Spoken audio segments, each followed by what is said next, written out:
Dakota Ditcheva, 26 years of age. Jenna Bishop is 12 years older. Ditcheva, 4 inches taller. Ditcheva in the black, Jenna Bishop in the blue.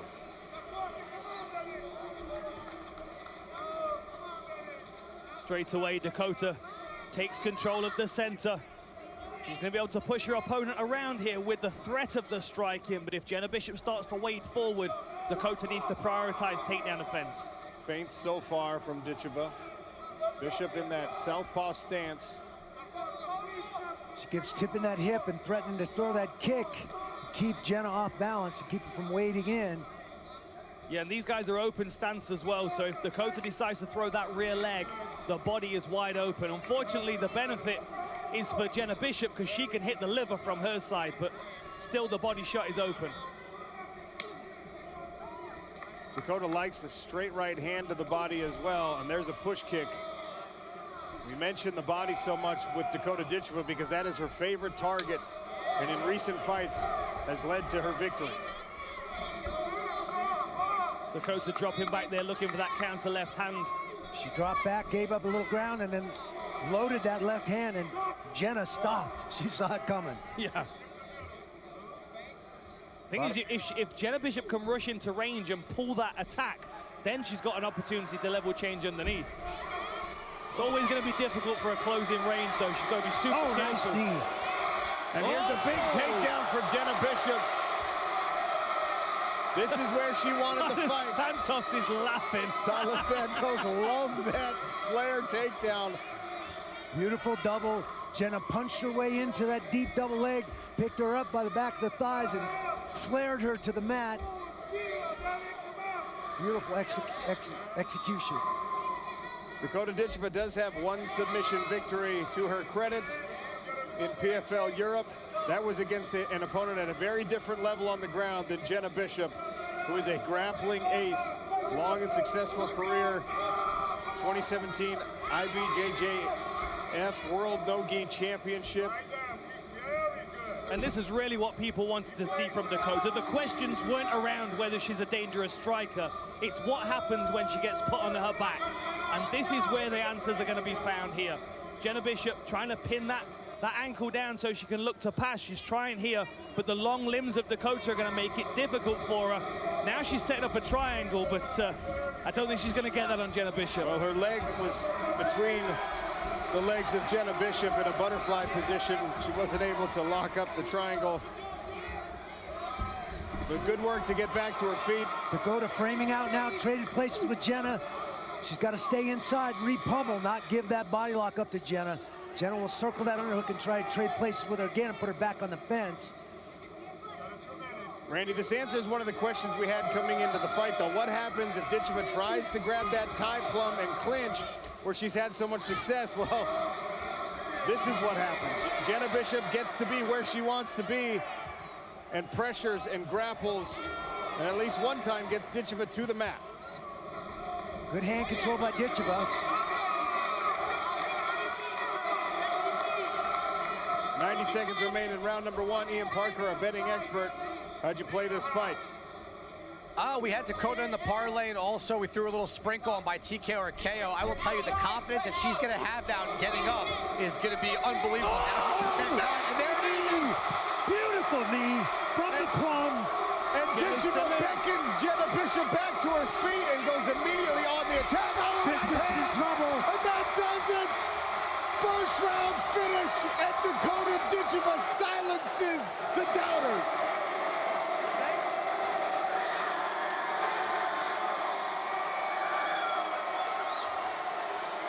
Wow, nasty work again from dangerous Dakota Ditcheva. Ladies and gentlemen, it comes to an end. 3 minutes, 54 seconds into round number one.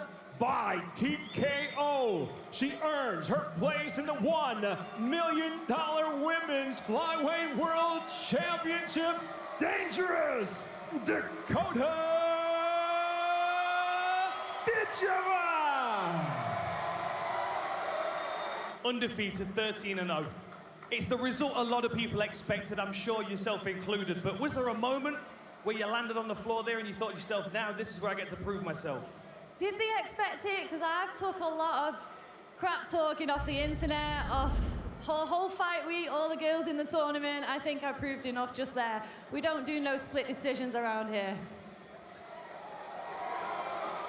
So do you feel that the undefeated record and the hype train that he's tumbling on, in spite of everybody resisting it, do you think that's starting to irritate some people now? It's irritating a lot of people. I mean, Jenna, her whole team, the mean girls that she's got there at her club, whatever, been talking, tagging me in stories the whole tournament. She's just going to join the list of cans now, so take a seat. Okay. Well, we've already got your next opponent. Just first of all, give me your thoughts on the fight between Liz Carmouche and Taila Santos and what you make of her as an opponent. Another one that likes to talk, but a very tough girl that has proven herself, so I'm looking forward to it. This is a fight so many people have wanted to see, so I'll be there to put on a show, and it's not going to be another boring three-rounder, that's for sure. Not where I'm involved. Chris Wade at 34 is 2 years older than Brendan Loughnane. He is also 1 inch taller. 1 inch reach on the arms favors Brendan Loughnane. Chris Wade has 4 inch longer legs. Chris Wade in the green, Brendan Loughnane in the gray. Southpaw stance for Wade. No touch of the gloves, none expected. A trip to the PFL World Championship later this year is on the line.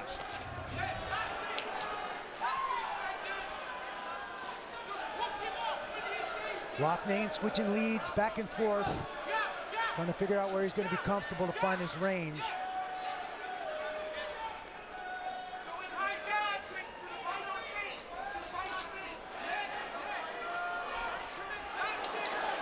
And there's a nice counter for Loughnane. He's getting off to a good start here against Wade. This is what Wade wants. Close the distance, grab a hold of Brendan Loughnane, pushes him to the cage right in front of our broadcast position. Good knee from Chris Wade as Brendan Loughnane tried to turn Wade's back to the cage.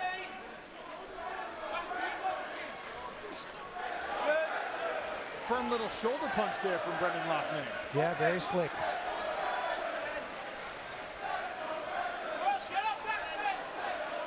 Nice head position, back and forth. Nice work by Loughnane to separate himself, get off the cage. And I think that's a really underestimated aspect of Loughnane game is his wrestling. Predominantly uses it in defensive fashion, but we saw him against Ryoji Kudo use it offensively as well. So it's definitely there as a skill set that he doesn't use often. Trained a lot with the Dagestani crew. It was Mavlid Haibulaev, the eventual season 3 champion, that knocked Brendan Loughnane out of the playoffs last season. Oh, big head there by Wade. Oh, that hurt Loughnane, I think. Chris Wade started the headlock and then thought wiser of it, turned back, and Loughnane went down. Wade ends up in the guard. We'll get a replay on that head kick when we can, but that looked like shin on back of the head. Yeah, he kind of just dropped to guard, Sean. That would be an unusual move for Loughnane. I believe he was hurt, but Wade in a great position here. Catch that here. Right as I was telling the story, Brendan Loughnane lost to Mavlid Haibulaev, mostly because of Haibulaev's wrestling advantage. So Loughnane said, I gotta fix that. He went and trained with Mavlid Haibulaev and company. But now he finds himself closed guard underneath Chris Wade. Kicks off, gets back to his feet. Wade rushes in to push him against the cage once more. Good defense on the ground from Loughnane. Good job getting those leg frames in, pushing on the hips of Wade. Right back to his feet he goes. High kick attempted there from Brendan Loughnane to the approval of this London crowd. Oh! Big Nice hand. So nice switch by Right hand by Loughnane. Loughnane switching back and forth, giving different looks on the offense. It's confusing Chris Wade's D. Yeah, he's looking a little frustrated on the feet, is Chris Wade. And there is the entry. Nice balance here for Brendan Loughnane so far. With a snatch single by Chris Wade, head outside single now, trying to find a way to dump. Loughnane grabbing a hold of those hips, trying to find a cross face and keep himself standing.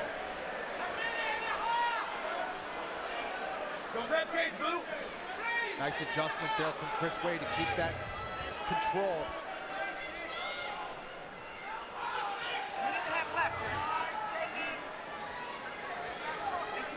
High single attempt by Chris Wade, now head inside.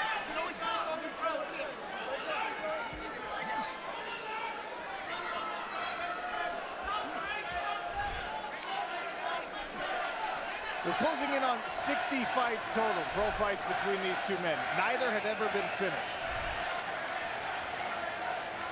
Chris Wade, never been finished in 30 pro fights. Brendan Loughnane, in 27, never been finished.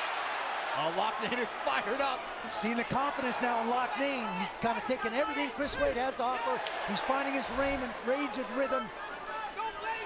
Landed a sharp low calf kick, and there's the jab paying off for Loughnane. We saw that calf kick pay dividends in the fight earlier tonight. There's 3 in a row for Loughnane. Gary Copeland's got to get out of the way. This is the best we've seen Brendan Loughnane as far as overall mixed martial arts, his footwork, his ability to see things coming. Now it's Brendan Loughnane shooting on Chris Wade. Got to be careful. Chris Wade's very good from this front choke position. Final 10 seconds of a very interesting round number 1.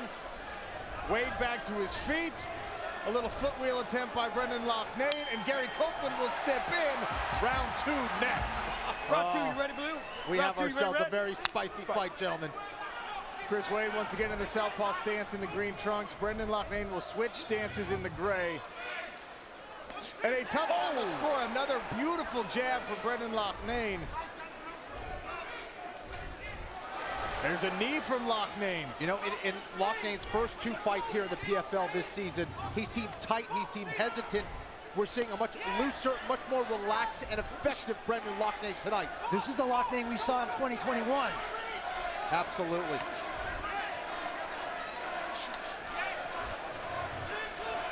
Where's this fight happening? We'll take a look at the Acronis fight tracker. It's all over the places where it's happening, but Wade taking the center of the cage.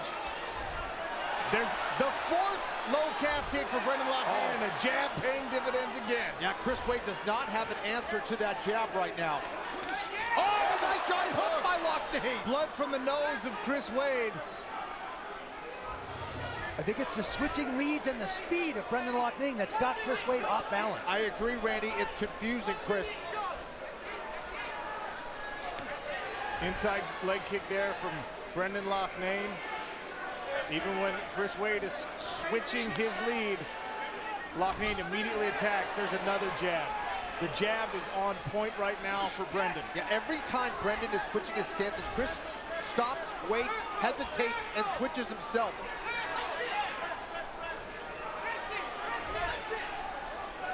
Searching hook there from Chris Wade. Loughnane is able to move out of the power. Oh, beautiful combination. Brendan Loughnane is in the groove right now. And he's using those feints with great effect, Sean.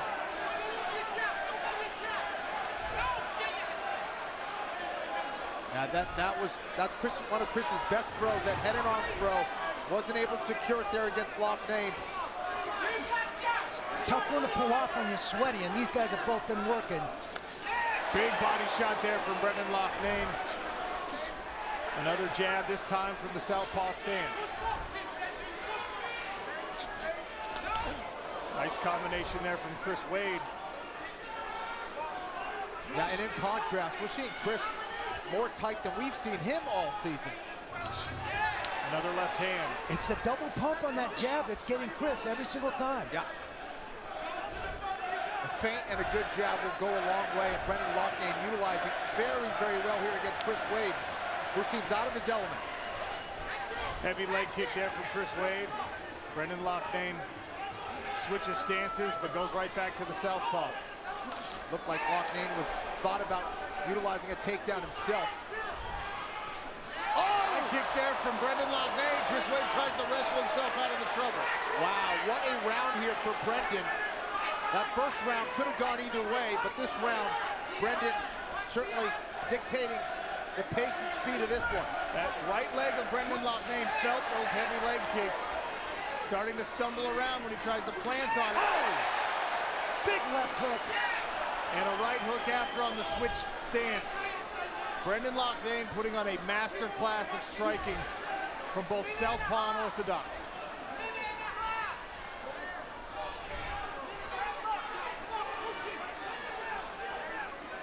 Loughnane has dealt with a lot this season. Knee injuries. Oh, nice shot there by Wade. Loughnane tests another high kick.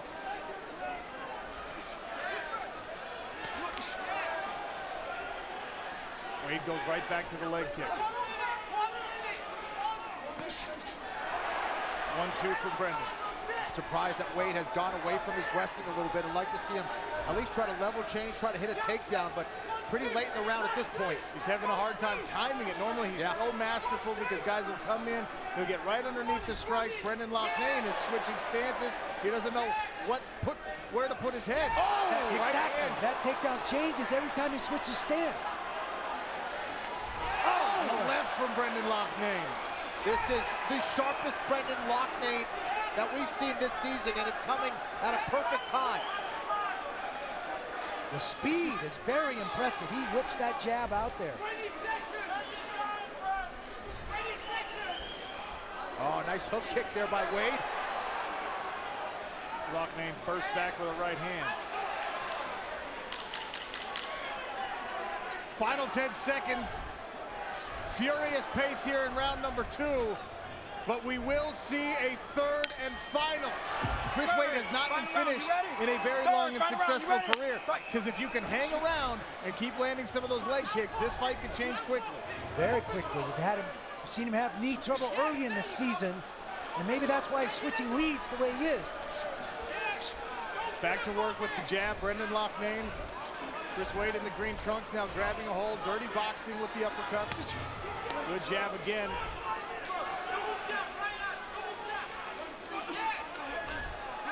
Good head movement there from Loughnane, but Wade on the way back up landed a hook. It may very well come down to this third round. I think it does. Both men are going to have to make some adjustments here. And you can see the adjustment already from Chris Wade. He's starting to feint the takedowns, starting to threaten with that a little bit more, which changes everything for Brendan Loughnane. Yeah, and he did that early in the first round, and I would give that first round to Chris Wade, and that second round clearly Brendan Loughnane. Oh, right hand that one. Chris Wade. Chris Wade's on Silly Street, and another right for Brendan. It has thus far been impossible to put Chris Wade away. Can Brendan Loughnane do it with another right hand or two? Chris is just so durable, so experienced, and so tough. But he definitely did a little dipsy-do after he ate that shot from Loughnane. Loughnane doing a good job of keeping that right leg back. And that's the leg, the knee and the leg that's bothering him right now. Wade stepping into fire, but the counter-punching from Brendan Loughnane landing. You also got to wonder how the emotions leading up to this fight has affected Chris Wade. This is an unusual approach. Beautiful right hand left hook. We haven't seen as many kicks from Wade. Dan Hardy, we've seen a lot of great work here from Brendan Loughnane. What are the keys for you? What an amazing fight this is. For me, Brendan is trying to keep these guys in the same stance. So every time Chris Wade switches his stance, you'll see Brendan switch back. The reason he's doing that is because he's trying to keep that jab on, because he knows every time they're in the same stance, he can work that jab cross. Every time they switch to opposite, Brendan's going high with the high kick. But this is a very, very calculated approach from Brendan. He's got a beautifully high work rate, a really nice spinning back fist there, but his footwork is saving him on the ends of these combinations. Another jab from Loughnane, and you can see the live odds swinging heavily in the favor of the Brit. Now Chris Wade with half a round left pushes Brendan Loughnane into the barrier. There's Bubba Badman Jenkins and his team watching intently. Whoever wins this bout will be his opponent for a featherweight world championship later this year. Big swing and a miss for Chris Wade.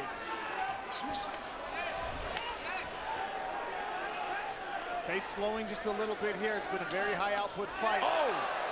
Laid the right hand again. Those counter shots from Loughnane just on point all night. The speed and accuracy, very, very impressive by Brendan Loughnane. Chris just looks a little off balance. And he's got to put together those combinations, and that really has been the difference as well. Loughnane putting together some beautiful combinations. There's a nice spinning back kick to the body of Chris Wade. Wade's got a pretty serious contusion on his right shin from some of those left calf kicks. Those calf kicks, excuse me, from Brendan Loughnane. Yeah, that's some serious swelling there.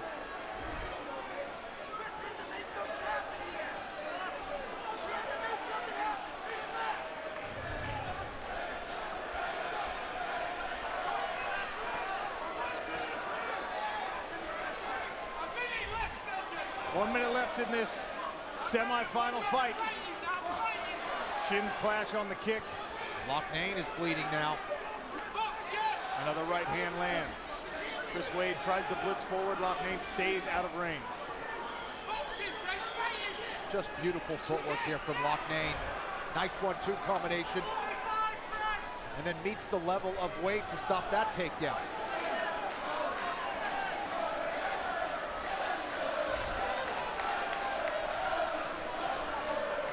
This fight really has delivered. 30 seconds left. High single attempt by Loughnane, he gives it up.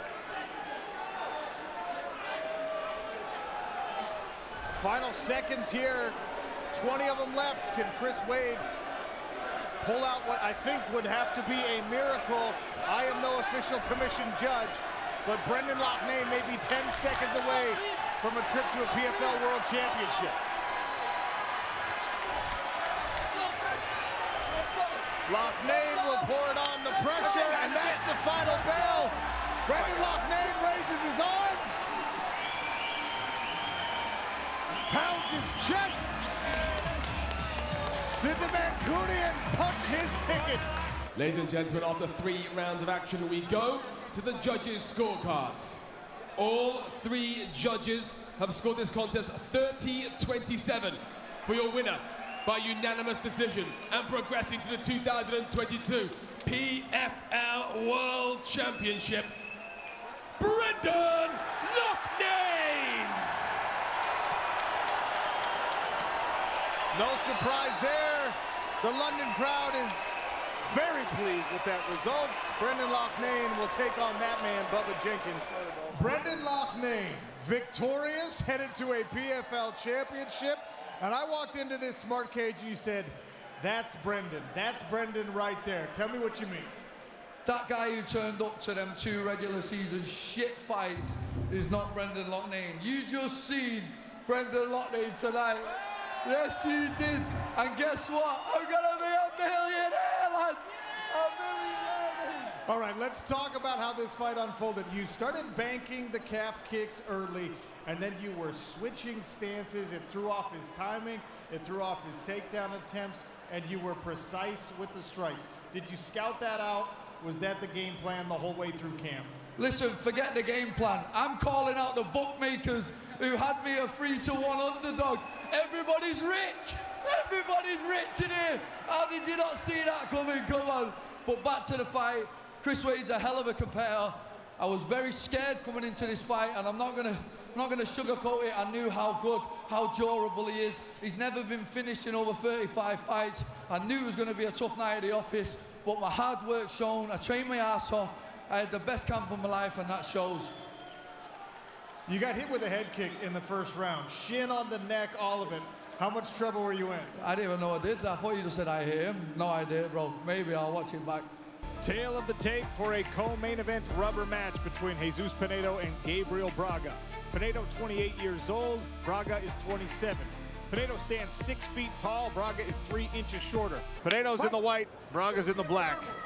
Southpaw stance for Jesus Pinedo. Oh, I've been so excited for this fight. So Pinedo was very calm in his last fight. He was moving, he was feinting just like he is now. I wonder who's going to lose patience first and who's going to try and start pulling the trigger. I like this movement by Braga controlling the center, but he can't be too predictable with his attacks, because as soon as you set Pinedo off and he goes, it's very difficult to slow him down. Nice movement with footwork from Braga, changed his angle. Pinedo light on his feet. Nice counter punches from Pinedo. Good body kick again there from Braga, second one we've seen in the early part. Good hook from Braga as well. Pinedo just a little bit too slow on the retreat. That was a good left hook from Braga. Here it is again. Oh, nice counter right hook there from Pinedo. And that's where the danger really comes in. Jesus Pinedo wants you to step inside and throw combinations, brawl it out with him a little bit. He knows he comes out on top more often than not. He's hurt. He's out. He's out. He's out. He is out. Knocks out Gabriel Braga again. Wow, what an impressive performance. What an impressive performance. Very, very good. My goodness, that was super sharp. The power. That was so sharp. It's the same thing as he did last time. He kind of waits. He waits for you to come into his range, and then when you go, he jumps on you. I love it. I love that style of fighting. It is electric. Referee Blake Price stops the fight 1 minute and 16 seconds into round one for your winner by knockout. Moving on to the finals of the PFL World Tournament, Jesus El Mundo Pinedo. The mute moves on, and when you perform like that, you don't have to say much. What an incredible performance that was, my friend. Did that go how you were expecting? Jesús, tremenda victoria. Estuvo increíble lo que hiciste en la jaula y fue como pensaste que iba a ser. Sí, fue lo que pensaste que iba a ser. Sí, pasó exactamente como lo pensé, ¿no? Como trabajamos con el equipo, hemos trabajado muy fuerte. Tú me viste un día antes del pesaje, cómo estábamos trabajando ahí. Como lo dije la vez pasada, no venimos a jugar, no venimos a ver qué pasa. Cerramos todos los huecos y hemos venido por el cinturón, por nada más. No, it played out just as we expected. I mean, you saw me training the day before weigh-ins and you saw how locked in I was. We fixed every hole we had and this was just my best performance yet. What was the game plan coming in here? Obviously, this is the third time you faced this opponent. Did you change anything? Did you have a new game plan for this fight? Esto fue la tercera vez que te enfrentaste a Gabriel. ¿Qué cambiaste para esta pelea y por qué te ayudó tener esta victoria tan buena? Trabajo, solo trabajo, no hay nada, no hay nada atrás, solo es trabajo duro con mi equipo, con mi entrenador y en Perú, entrenamos en Perú, en ningún otro lado. It's all hard work with my team, hard work with my training partners, and it's all done in Peru, just with my team. And you mentioned Peru, you have a support network there, a big group of people celebrating. What's your message to the fans at home that have been celebrating this victory? Tienes mucha gente en Perú apoyándote. ¿Cuál es tu mensaje a la gente en Perú? Que sigan, se siente todo el aliento que me dan y que luchen por sus sueños siempre. Que nadie le quite lo que es de ustedes. Keep on fighting for your dreams and don't let anyone take what's yours. Okay, so you're through to the final. We know who you've got next. What do you want to say? Ya sabemos contra quién te toca en la final, en Movlead. ¿Qué le quieres decir a él? Bien, estoy contento. Es una final que todos queríamos ver, creo. Lo respeto mucho, es un rival muy bueno, tiene un récord muy bueno. Y estoy contento, estoy emocionado de pelear con él. Es la final que debió ser el 2023, ¿no? Todo el mundo lo sabe. I'm very excited. This is a final that I was looking forward to, the fans were looking forward to, and it's just going to be a very fun and good fight for the fans. Here's your tail of the tape, brought to you by the United States Air Force Reserve. Rabatnov is 30 years of age, Solomon Renfro 27. Regular season lightweight fight, 6 points on the line here at round number one.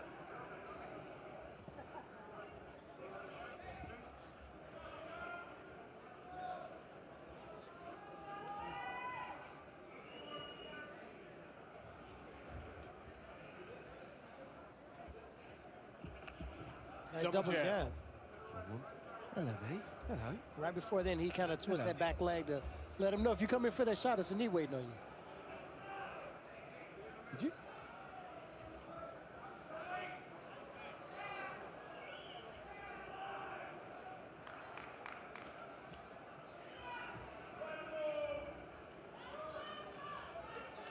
Careful approach here. Ooh, nice counter attack. Rabatnov tried the overhand right, and Solomon Renfro made him pay for it. Renfro's doing a great job of having distance. I know the fans, they want to see instant chaos, but he's in a perfect counter range. You got to be in that position when you know someone's going to come and try to take you down over and over again. Our betting expert, Ian Parker, how did the duck quack about this particular matchup? Well, I don't think I could call a step on the toe to a flying knee knockout for a second time in one night. But look, I thought Solomon Renfro was a live dog. I actually liked over 2.5 rounds here too. But the way he boxes, his takedown defense, if he can keep it standing, I love the way he's throwing the jab. He looks good so far. He's winning the exchanges. Again with the jab and then the cross. I like Renfro as a dog here, plus 200. Ate the calf kick, offered a nasty combination back, and there's good timing again from Solomon Renfro. How about that hand speed from Renfro? I mean, he just zips those out there. I mean, he's snapping the head of Rubadnov back with all of these straight punches. Yeah, Renfro was a welterweight, so him coming in a shorter notice and making lightweight, I feel like he's making Ghazi pay for everything. Look at that, left hook, right hand. Everything, every time he put his hand in the cookie jar, he's getting a slap. So he's making him every kick, every punch, he's giving him something to think about. That's taking away offense. It's stealing tools indirectly. Ooh, but he ate a little bit right there. Let's see how he responds. Stiff jab from both fighters, but I think Renfro got the worst of that.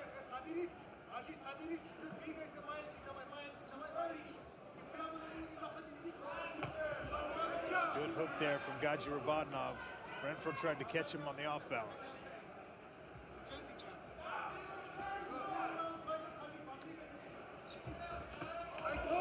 Nice. Hey, I love the counter offense from both fighters. Renfro's dipping his head and giving the illusion he's closer to make his opponent punch, and then he's slipping back and ripping the camera.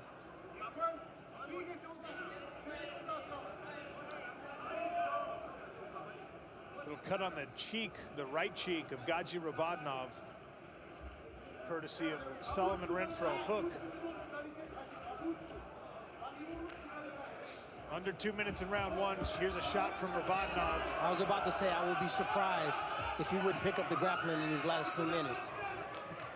Renfro scrambles his way out of it. Nice job by Renfro not to concede that takedown, not to give up anything. Make him work for it. Oh! He can't stand around and watch afterwards. You got to get right back to work. See, the whole right side of Rubadnov's face is red. He's gotten caught with that left hand several times. I tell fighters all the time, gas yourself out with fighting the takedown. Fight it at all costs. Especially when you know somebody's a heavy, heavy grappler.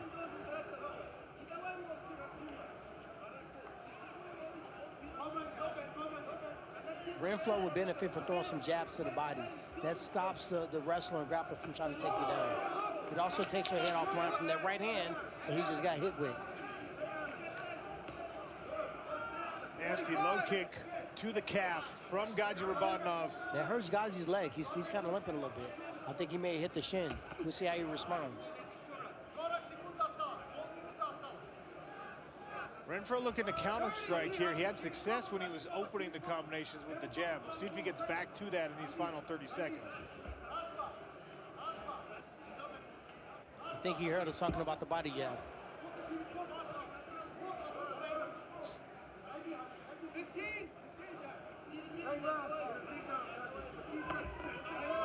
Good movement there from Renfro after he threw the jab, got out of the way from the right hand. Final 10 seconds. Feinted shot there from Solomon Renfro. Fascinating first frame. Round two next. Fascinating first round. We'll check in with Big John McCarthy, see how he scored it in just a second. Solomon Renfro in the green, Gaji Rubadnov in the black. The Cageonomics stats show a pretty even distribution of attacks and successes in round one. Big John, nasty jab there from Renfro. How'd you score round one? Yeah, the striking might have been even, but the power shots were all by Renfro. Solomon Renfro looked fantastic. His counterattacks were on point, and getting up from that takedown, that took a lot of gas, but you know what? It was worth it. Great job by Renfro, 10-9. Avoids another takedown, and now Rubadnov with a second shot attempt. And look at the balance by Renfro. Hopped on one leg, grabbed his double unders, shrugs off the takedown. And Renfro needs to drop his chin a little bit. His head's getting a little bit high. Anytime Godfrey's going for the takedown over and over again, that's an easy setup for an overhand right. Level changing and coming up with overhand right. So as he's throwing that jab, he needs to put the chin down. Another attack to the calf by Gaji Rubadnov. This sure seems like the right weight class for Renfro. He seems fast. He's big for this weight class. I think he was giving up a little size at 170. He's quick, as quick as anybody in this weight class. Well, he told us that last season. He said, look, I'm not even really a welterweight, but I will fight anybody in the world. So he was happy to take the challenge when it was presented to him. This is the weight class he always wanted to be at. As he ducks under a Robotinov right hand. Slapping left hook on the return from Renfro.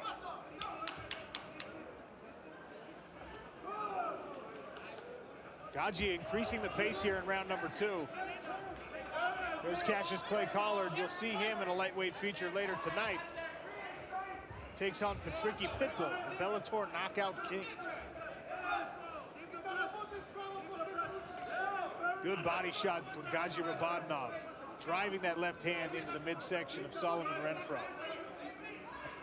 There's that overhand right we talked about earlier. And Gaji's just staying busy. You understand that he gotta keep chopping the tree.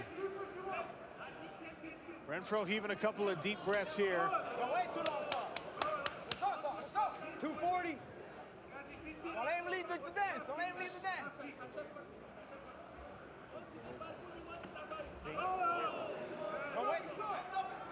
As we talked about before, his head's popping up just a little bit too much. See, he's going down and coming back up to the top. He's susceptible to get the hit with the head strike. And one thing about Gaji Robotinov, you have to be willing to fight him for 3 full rounds. He will grind out a victory. He's on a win streak. 4 of his last 5 have come 4 in a row now by decision. He'll take you to deep waters, and he will set this kind of pace. These guys just enter the phone booth now. That's what we call it. They fight in the phone booth. Good counters. And I like how they throw multiple punch combinations. A little blood from the nose of Robotinov. That jab for Solomon Renfro, when he gets back to it, it really keeps Gaji Robotinov honest. Nice work again by Renfro. He's very urgent with the takedown defense. Yeah, he had that tool sharp. He knew he needed that in this fight, and he used it very, very well. And it's different when guys want to stop the shot, but when you can see someone sparring it, the time is different. They have the repetition, and they can do it from a cardio standpoint. The stopping shots gasses you out.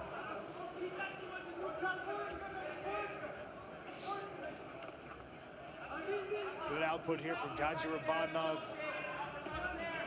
Lands a left hook there to open that combination. Renfro might want to look at some knees himself. Gazi's dropping the head quite a bit. Uppercuts and knees might be an option. We saw in our last fight, you got to be careful where you place that head if you're reaching down for takedowns. But right now, Gaji Robotinov pressing Solomon Renfro into the smart cage barrier.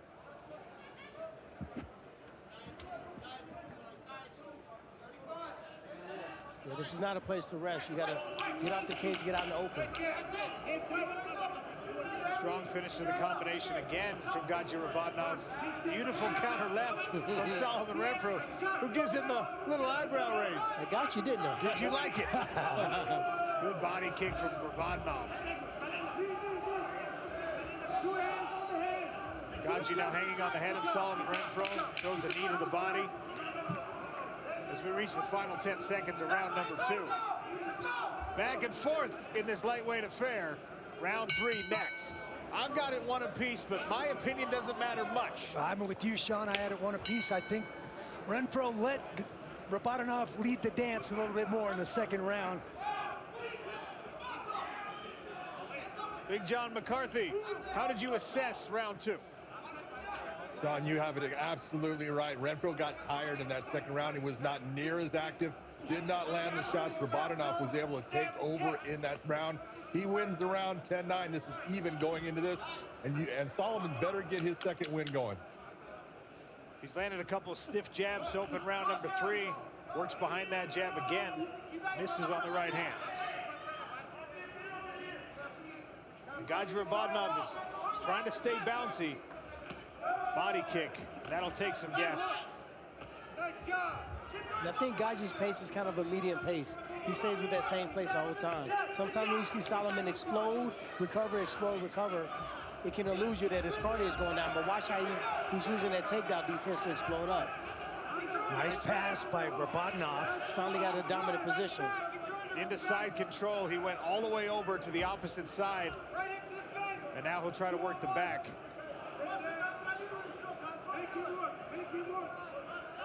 Hand control by Renfro to tie Rabadnov off and find a way to scramble to his feet. One hook in by Rabadnov, trying to secure that back position. Yeah, Renfro's doing the right thing, though, trying to get his back against the cage and trying to negate the hook that he has in on his left side.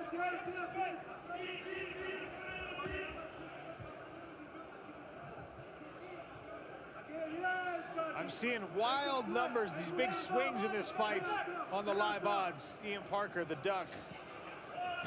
What do you think? You know what? These odds been going crazy. At one point, Renfro was -175. Now Rabadnov is -720. And, you know, listen, we saw Renfro gassing. That jab started going away. He took that body shot. Now he's in a really bad position here. I mean, -1150 Rabadnov. It wouldn't shock me if he finishes from here. But, man, what a fight so far. Rabadnov flattening Solomon Renfro out. And now he's got the left arm snaked in.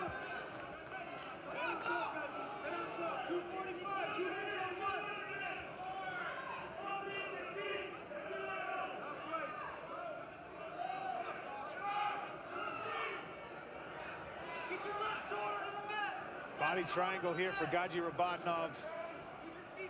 One more obstacle for Solomon Renfro to try and overcome. Solomon Renfro was having breathing before. He's having breathing trouble now for sure.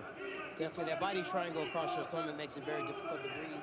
He is doing the right things, though. He's doing the right things, trying to break the foot at one point in time, getting the hands across his head instead of letting the rear naked choke sink in.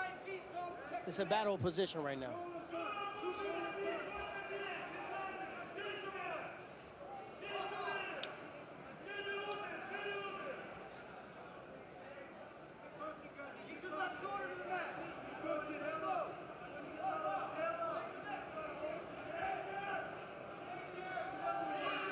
Solomon Renfro hand fighting to keep Gaji Rabadnov from snaking those arms around his neck.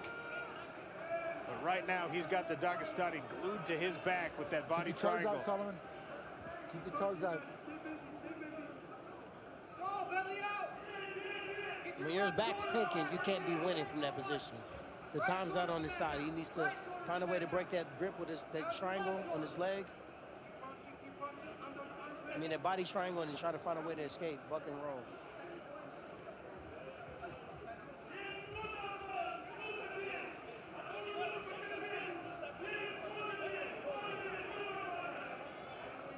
Final minute of this lightweight regular season bout. Gaji Rabadnov on the back of Solomon Renfro.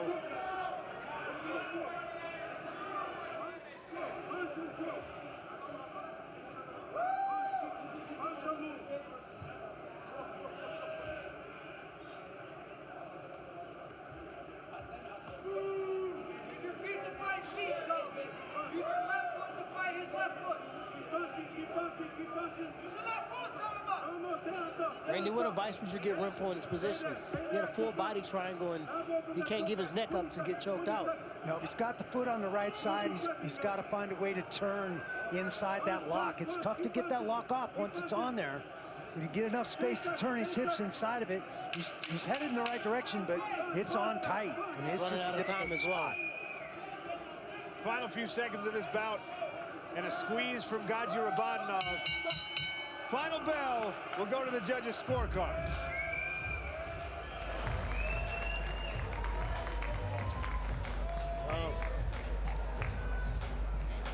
Little conversation happening between these two post-fight. You already had your 15 minutes. Didn't they have a little of that on the weigh-in stage as well? Well, ladies and gentlemen, after 3 rounds of action, we go to the judges' scorecards. All 3 judges scored this bout 29-28 for your winner by unanimous decision, Gaji Rabadnov.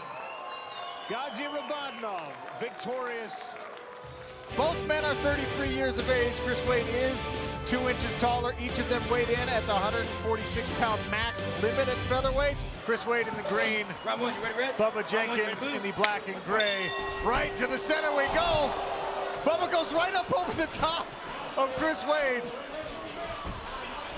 Well, I've seen a lot of things, Randy. I haven't seen that. I saw him crouching tiger. He just scaled him. All right, Bubba in. This is gonna matter right here. Bubba in, Bubba fresh. Bubba's got this tight. He's starting to secure the hips. Good scramble here from Chris Wade. He had the hard whizzer first. Now Bubba's in on his hips again. Chris is gonna need to push that head, get a straight arm. Saw Ray Lewis a moment ago. It's like football. You gotta get a straight arm in there, lock it out, try to get some distance. Are you saying that because you know, or are you saying that because you saw it on TV? Well, you know, the Heisman has something like, I know the straight and the arm is relevant. I actually saw it because I just saw it happen to Antonio Carlos Jr., but Wade, the fence can do one of two things, guys. If Wade's head hits the fence, it's now working against him. If he can keep his shoulder blades on the fence, he can use that as a partner. He can start to wall walk. Bubba trying to get that seat belt, trying to trap that bottom wrist, which would prevent Wade from keeping his elevation. Now he's got one hook in, he's got Wade's back. And he's dry. He's got it early when he's dry. Wade does have opportunity if he can slip this elbow through. He's got opportunity to reverse this. Bubba's now adjusted.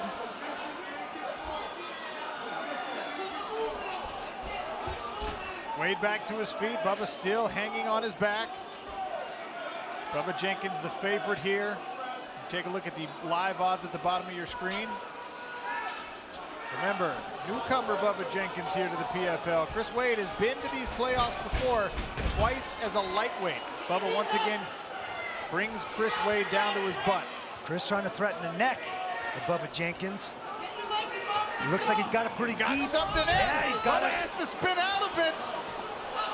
Successful in doing so. And now Wade uses that to scramble back to a position where he's in on a takedown attempt. Good effort by both guys. Wade's gonna have to get his head up. If Bubba can just keep that head down, keep him looking at the mat, Wade's not gonna finish this. He's gonna need to swing that head out, and Bubba knows it. Strong submission attempt there early from Chris Wade. He made Bubba Jenkins abandon all offense and address the choke. Halfway gone here in round number one. Chris Wade, Bubba Jenkins. Wade pressing Jenkins against the barrier. If I'm Wade, I ditch this and back out. Get clear, make him reset, and go back to striking. Yes, a lot of energy. Put the tape in, rewind, reset this thing. Wade's body's gonna go wherever he's looking. He's looking at the mat right now because Bubba's doing a good job of pressuring him down, but he's gonna have a hard time advancing this position. Bubba now underhooking the leg of Chris Wade as we take a look through the ghost cam. There's chain linking your way, you just don't know it because of the miracle of PFL technology.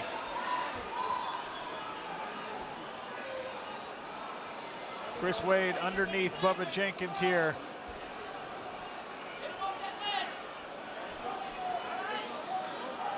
Now Wade's starting to get his head up. This is a page right out of John Smith's book here with the low signal. Yeah, that's right. Bubba's clinging to him. It's going to be hard to do much.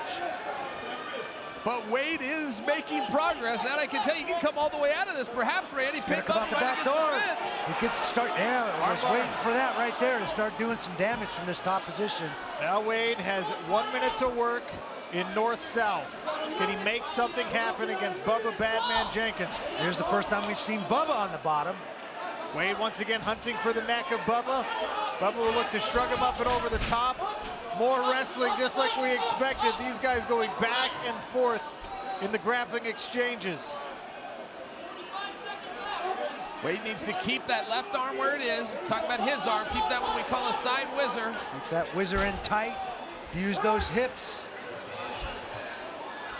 Now it's Wade's let the side whizzer. Cradle. Nice cradle by Chris Wade. Chris Wade uses the cradle to reverse Bubba Jenkins. Excellent. Lands in the cross ride. Little ground and pound. Got him hemmed up pretty good against the fence there. Hey, he can steal the round if he stays right here. We'll have a real spirited conversation on who's winning this round if Wade finishes on top. Take these little pot shots. Trying to score. A couple of these right hands are sneaking through the guard of Bubba Jenkins in these final 10 seconds. Back and forth, high-level wrestling. Second round featherweight semi-final action. Chris Wade in the green, Bubba Jenkins in the black and gray. FPR score goes to Chris Wade in round number 1. Interesting. The fans also like Wade's work there. Southpaw stance for Bubba Jenkins. Chris Wade switching back and forth as he is wont to do.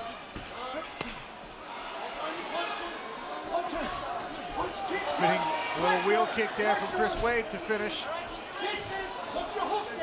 Furious wrestling pace in round number 1. Both these guys are in great shape, but there's no way that round didn't sap some of the gas tank, Randy. No doubt about it. And I think that, you know, if I'm Chris Wade, I think that's what I want to do is force him to grapple, force him to wrestle, force him to spend some energy.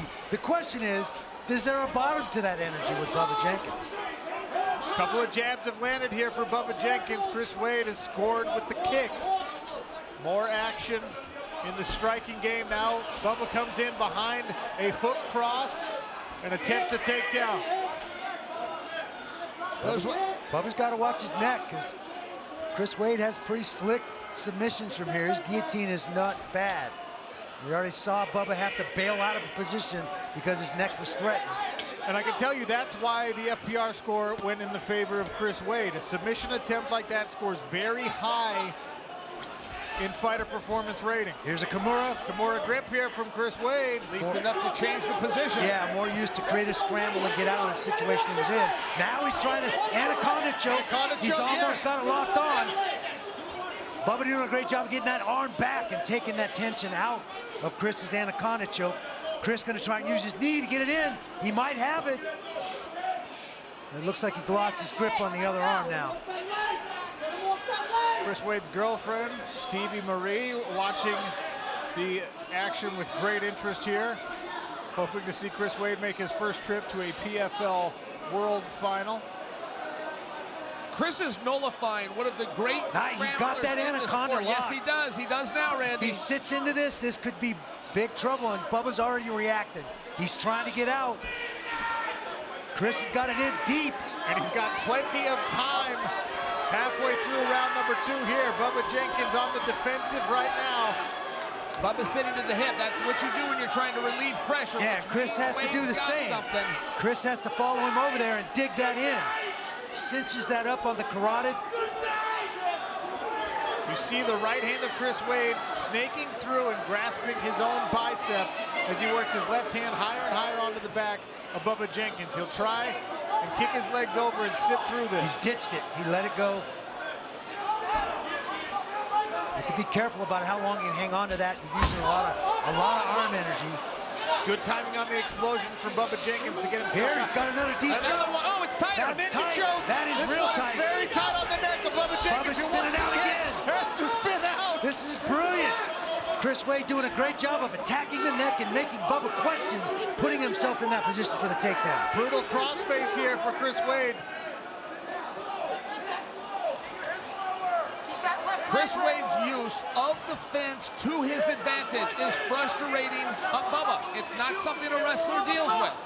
And it appears that Bubba didn't get enough practice time up against the wall. That's what I'm seeing. He is pinned, he is frozen, and he is confused as to what to do to escape this position. I think we're seeing a few firsts here. We saw Bubba on his back for the first time since I've been watching him. During fighter meetings, Chris Wade told us that maybe for the first time in his career, his fight camp was all about him. The focus in camp from his coaches and everything was preparing him for this. Guys up against the wall, up against the cage. Chris Wade's got one anchor in. He's got a deep choke. If he gets that other anchor in, it's going to be tough for Bubba to turn out of this. Brendan Loughnane, the #1 seed here at featherweight, facing Mavlid Haibulaev in the main event coming up shortly. He's watching this with great interest. Wade's squeezing up top, but he's not using a ton of energy. He's settled in on his hips right here. He is holding Bubba down. Yep, he's using his weight in this position to keep him trapped there. He might go, I thought he was going to step over for an armbar attempt there almost, but I think that would have been a mistake. He's in great position. Why give that position up? Chris Wade needs to start punching is what he needs to do. In a 3-quarter mount here to close out round number 2. Finishing this one on top. Odds now swinging in Chris Wade's favor. Round 3 ahead.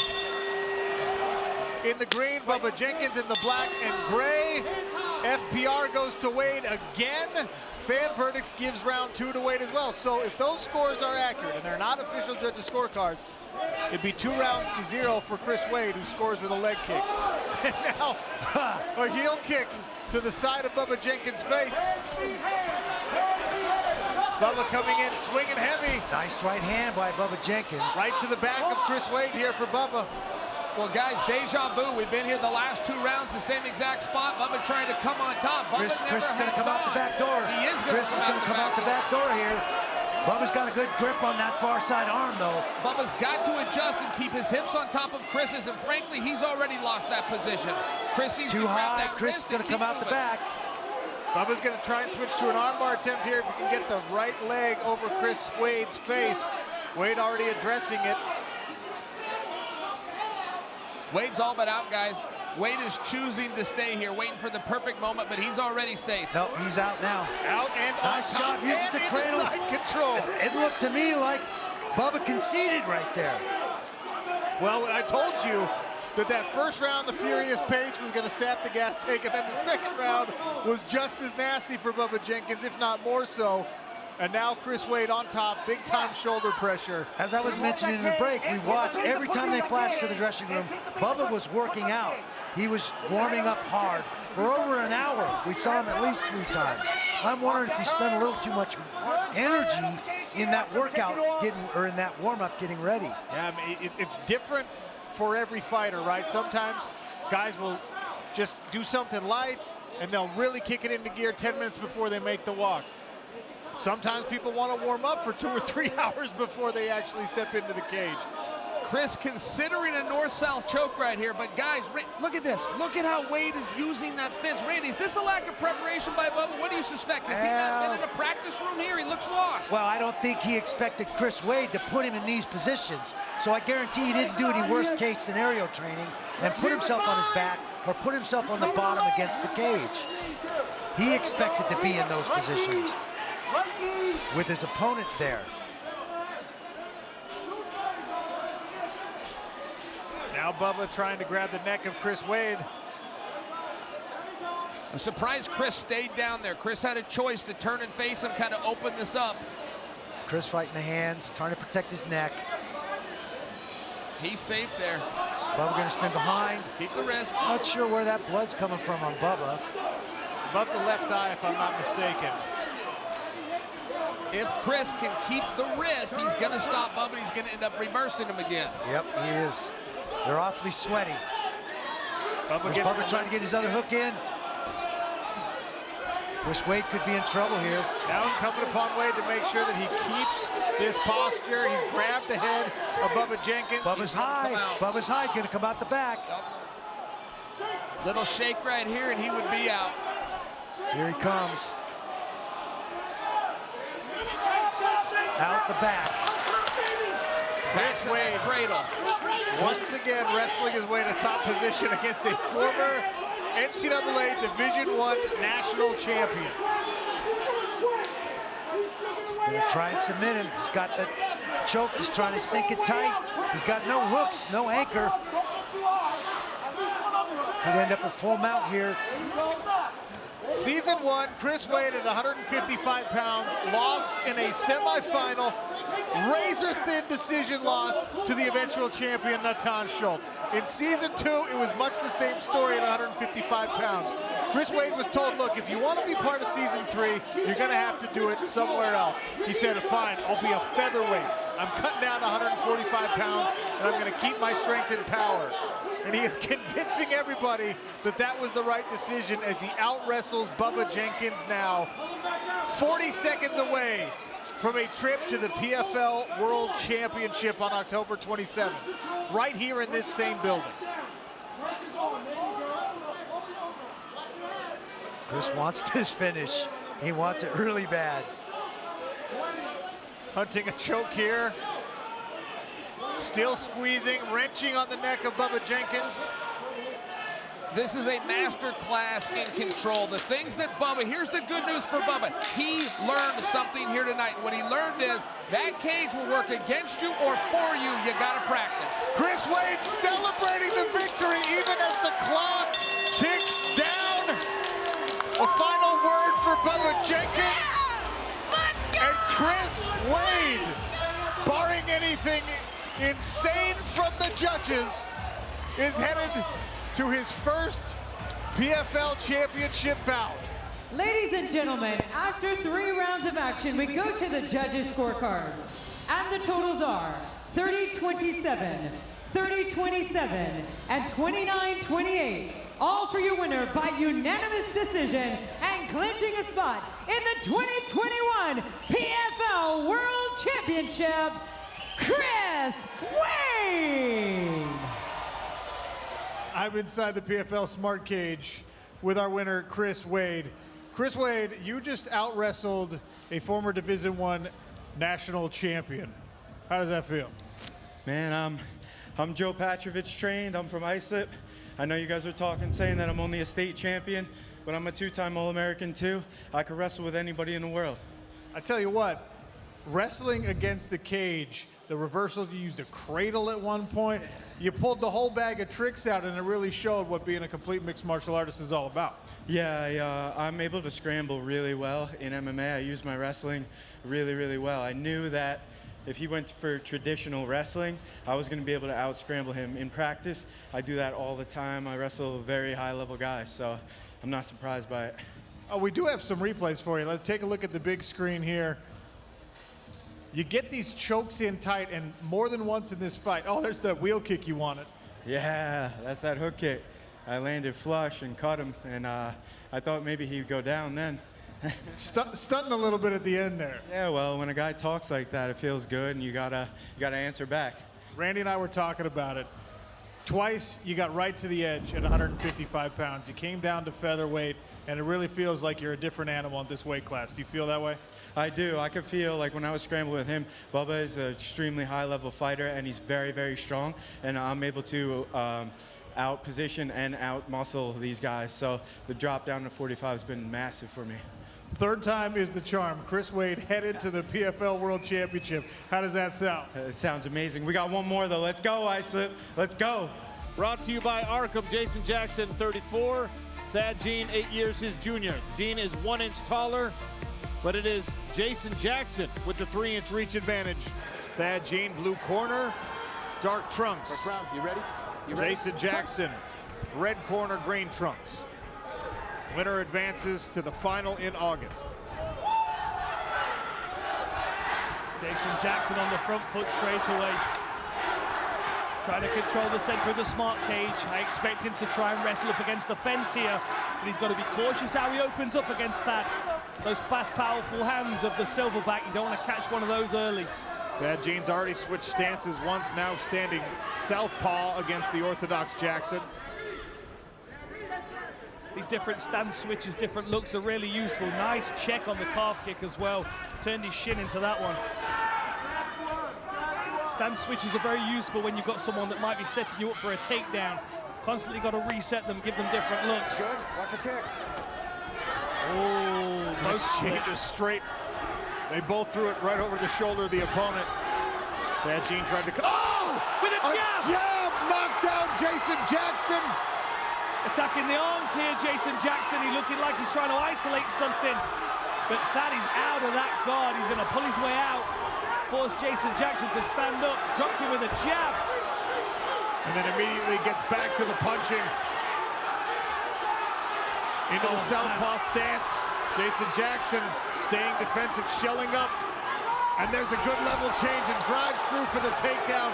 Gene turning, giving up his back to Jackson to try and stand again. Nice level change in double leg, kept his feet moving, but finished the takedown. Thad right back to his feet, not going to concede the position. Yeah, good drive there by Jason Jackson.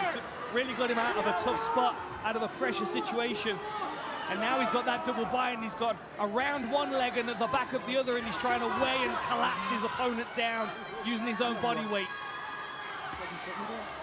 Gene trying to force his left elbow back in so he can go chest to chest.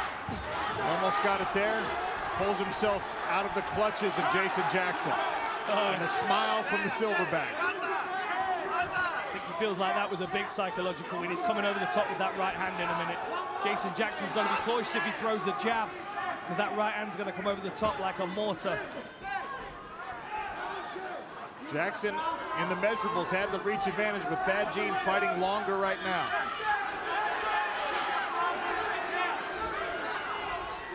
There's that sniping right hand over the top. Thad Gene with double underhooks, but I don't think he wants the takedown here. That was a bad calculation. Nice knee up the middle by Jason Jackson. Tries a little whip over. Thad Gene not falling for it.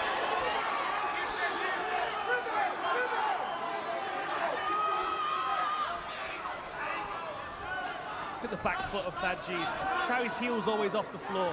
He's like ready to pounce. He's preloaded all the time. It makes him so quick off the mark when he needs to make a decision. His body's already halfway set to do exactly what he wants it to do. Looking for that right hand again. It's Thad. There it is again. You can see him dip his shoulder. Just waiting for Jason Jackson to commit with that lead hand. We spoke with him in the fighter meetings about the read that he caught off the Muhammad Berkamov punches and then not bringing the hand back properly. He would float out the jab and not draw his hand back, and that's exactly what Thad Gene pounced on. So he loves to make these reads in the first round. Just over a minute left now. Oh! Felt the wind on that one. Right? Little haircut there for Thad Gene from the the right leg of Jason Jackson. Oh, that was a good right over the top. That looks like he's lost a little bit of his movement here. A little bit of his pep. Maybe he's waiting too much for the takedown. There it is. Nice drive through from Jason Jackson. Steps around the legs. Is he going to stay on the back here? Second effort from Jackson allowed him to get to this position. We'll have 45 seconds to work. I think Jason Jackson might try and pull him backwards here so he's got space to get his hooks in.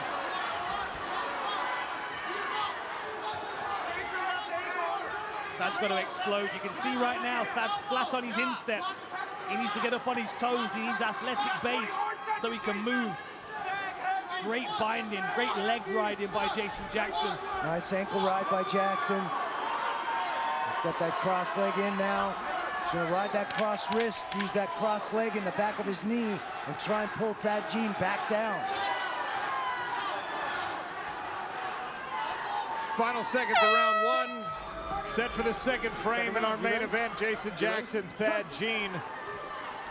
Big John McCarthy, our judging and rules expert. How did you see round one? You know, round one was a good round for both fighters if you're looking at it, but what you're looking for in MMA is damage. And Thad Gene hit Jason Jackson with that jab. It damaged him. It was a big shot, the heaviest shot of the round. I'm going to go with 10-9 Thad Gene. Thank you, Big John. Good combination there from Jason Jackson, getting his timing in the later part of round one and now here at the start of round two. This is where Jason Jackson's experience potentially starts to play in. He's been in a lot of these circumstances before, knows how to regroup, knows how to find his way into a difficult fight.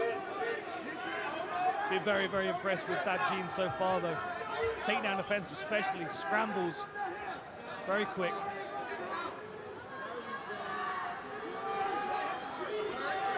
Good knee up the center from Jason Jackson as Thad Gene squirmed his way out of the pressure.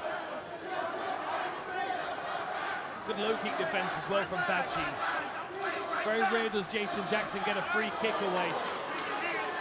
Randy, we're seeing Thad Gene try to matrix his way free of those punches. That is a dangerous defensive tactic against someone with the speed and length of Jason Jackson. Good drive again. Beautiful level change, kept his feet moving. Doing his best to climb into it and find something to hang on to keep Thad Gene from doing just that, standing back up. Look at this. Thad Jean with a little bit of a lift.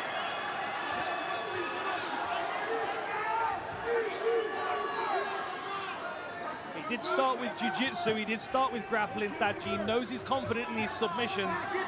Feel like he needs to potentially hurt or wear Jason Jackson down a little more, though, to make him susceptible to a submission. Jackson here, he's still very lively, still very scrambly. Going to be difficult to pin down. It was awesome getting the origin story of Thad Jean in the meetings. How did you end up in MMA? An injury in high school football meant that he was kind of out of commission for what was his primary sport. His brother and a friend convinced him to go to the gym. He started doing jiu-jitsu, as Dan just mentioned. Then somebody came in and said, hey, you want to try this kickboxing? You want to try a little Muay Thai? And to think, that's all history, and now 9 pro victories to his credit. And it's probably safe to say all of that was probably going on at the same time as Jason Jackson was well into his pro career. Absolutely. Jackson with 24 pro fights coming into tonight. Thad Jean only 9. That seems to be waiting a little bit too much here for Jason Jackson. I think he's waiting too much on the takedown so he can defend it.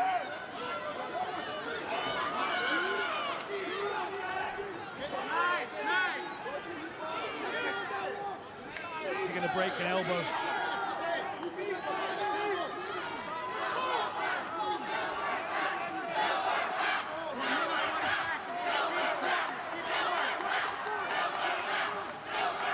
Interesting to see Thad Jean, even when he gets himself his back to the center of the cage, still pressing against the barrier. A grueling way to fight, especially against someone so experienced. Nice knee up the middle there from Jason Jackson. And another elbow from Thad Jean on the exit. Yeah, that was a good elbow over the top. Just clipped Jason Jackson on the side of the head. Looks like there's a little swelling on the temple. Good low kick again, stepped across. Just over a minute left in this second round. Switch stances, and Thad Jean uses it to throw a combination. Good head movement there from the younger fighter. Thad looking for that right hand again. Just trying to get Jason Jackson to commit to something.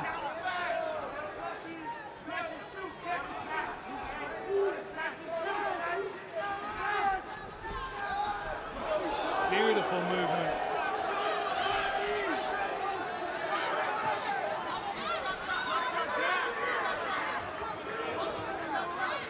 We're going to see a level change. There it is. We're going to see some takedown offense from Thad Jean. It looks like he might get this one finished. 15 seconds left. Jason Jackson trying to finish the round strong here, but Thad back to his feet already. He's able to build that base so quickly and so effectively. Jason Jackson's got to use all this energy to try and get him back down. Yep. But a very interesting round, too. The grappling a little bit going towards Jason Jackson. I'm going to say 10-9 Jackson, because I thought he had a little bit more volume than Thad Jean. So a round apiece then. And you could hear Thad in the corner saying to his team, who's winning? What's the score? He needed to know.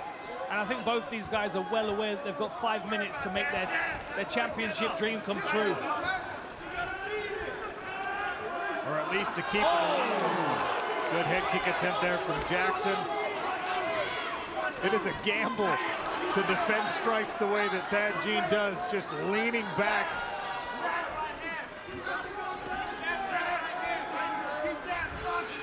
Yeah, you've got to calculate that right, because if you misjudge, you're wide open. And Jason Jackson a couple of times now has feinted that straight right, and Thad has dipped his head off to the side, moving towards the head kick. So that's something he's got to watch out for. Jason Jackson might try and set him up with that. Watching the pace in the early part of this third round, Randy, I'm inferring that both corners said, you got to give us more volume. You got to put the hands and the attacks out there. It's a very calculated risk for Jackson because Thad is such a good counterpuncher. He wants you to step in the pocket and throw. And that's where he throws those looping hooks. The same thing he caught Boric with. Or not Boric, Berkhamov, yeah. Berkhamov. Nice work, anti-clinch there, dragging his arms out of those overhooks. And then the attack right away. Yeah. Sorry to interrupt, Dan, but just as soon as he pulls out, as soon as there's space, he's attacking again. Good movement on the evasion as well from Thad Jean. Thad's still looking for that slip overhand right. Different to the Berkamov one, he's not looking to slip on the outside, he's looking to slip inside. You can see it, right? Yeah, he dips his head to the left and he wants to throw that short overhand. It's funny because when he realizes that Jason Jackson's made him feint it a couple of times, he switches to southpaw just to change the look. Thad Jean switched stances, leading to that open stance through the inside kick, cup check. Eric.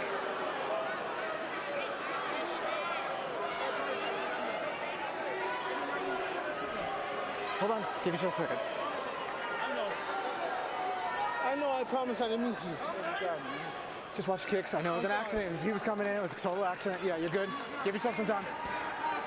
Stay in the game. You're good. You're good. Stay in the game. There's the replay, no doubt.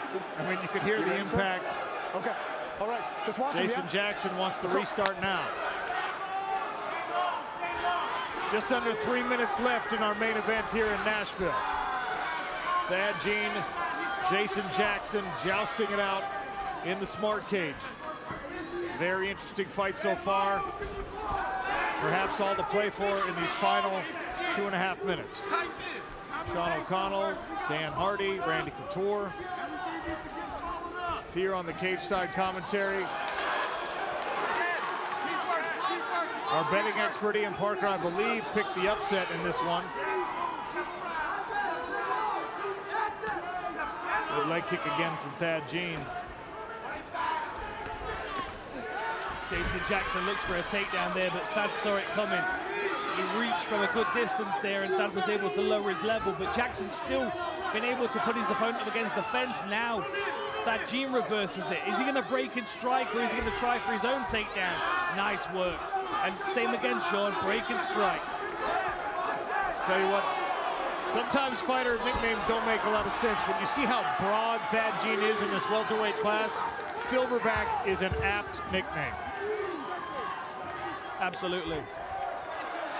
And Jason Jackson's kicked a few asses in his time, in a machine-like way. 90 seconds left. Man, I wouldn't be confident if I was either of these guys that I was winning this fight. Beautiful straight right hand to the midsection from Jackson. Thad Jean switches stances, comes forward, and then again, changing back to orthodox. It's one of those kind of fights that we've got a minute left and one punch could completely change the decision. And if we get to the scorecard, whoever's on the losing side of this is going to watch this round back and is going to see these tiny little moments. I should have done this, I could have done that, on enviable position for whoever finds themselves on the wrong side of it. Jason Jackson, to me, is just putting things together a little better now. Experience is starting to show through. Plus, we've got cage control, which, when everything is very even, that is a... Oh, guillotine attempt! Jason Jackson tries to dive over the legs to get clear of it. It was a nice double by Jason Jackson. He put his neck in danger and was able to counter by getting his hips over the top. Thad right back to his feet, not conceding anything. Really trying to hustle out of this grappling exchange is Thad Jean. 10 seconds left in this fight. Man, great hustle from Jason Jackson here to finish in this dominant position. Thad Jean looking a bit frustrated there, but what a fight.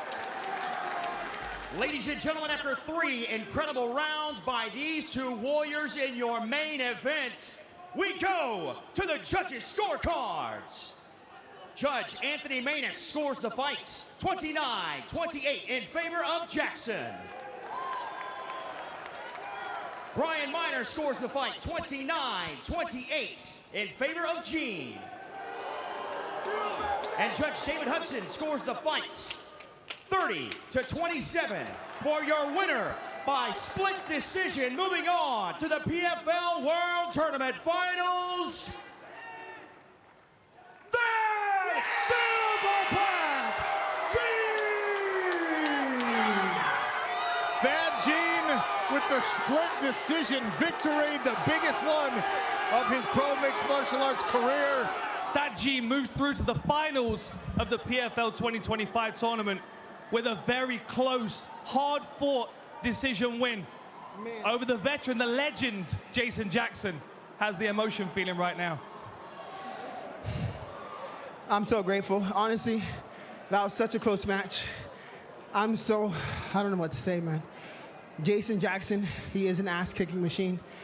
I don't want to say anything crazy because he did what he did. Everything in the beginning is just all promotional. I love him. I love Jamaica. I go to on the Golden Crust every week. I love Jamaican food. My mom is gonna make you that Haitian food like I promised. But God, all glory to God, my Lord and Savior, honestly. Hope and faith got me this victory. I cannot describe it. I'm just so grateful. Time now for a main event tale of the tape.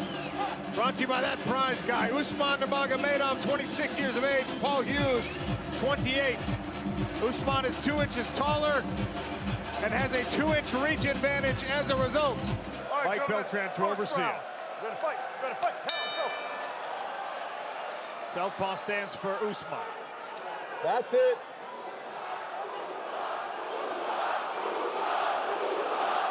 I wonder if Usman's going to use a bit of time to just try and read Paul a little bit. Try and figure out if there's anything that he didn't see in his research. I wonder how many of his fights he actually watched. How many did he sit through and study? Because he might still be an unknown commodity in front of him, Paul Hughes, right now. Nurmagomedov starting early with some searching kicks, just flicking that leg out. There's another. Just testing the range with that long leg. And that is where the differences become very evident between Usman Nurmagomedov and even the legends like Khabib and one of his other training partners, the UFC champion, Islam Makhachev. This guy, much more dexterous in the striking game, much quicker. Very much like his brother. You know, Umar is very loose and flexible with his legs as well. They tend to pick with their legs like a lot of the other fighters use their lead hand. This is why Paul's got to get inside this kicking range. It's a real challenge because he can use so many different kicks to keep that distance. Already several stance switches for Usman Nurmagomedov in the early goings of this fight. That's it. Keep that distance. Very technical start here.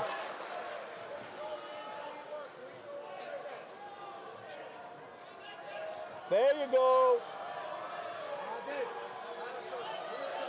Keep that distance.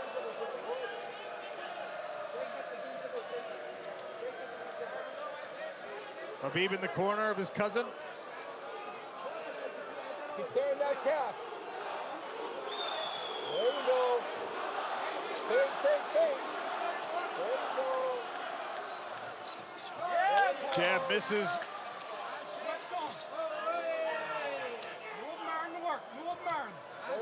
More work on the legs. Laser right hand from Usman Nurmagomedov. Very calm, technical. This is nice side kick to the midsection. One of the best weapons that Usman's got. Followed it up with the inside leg kick.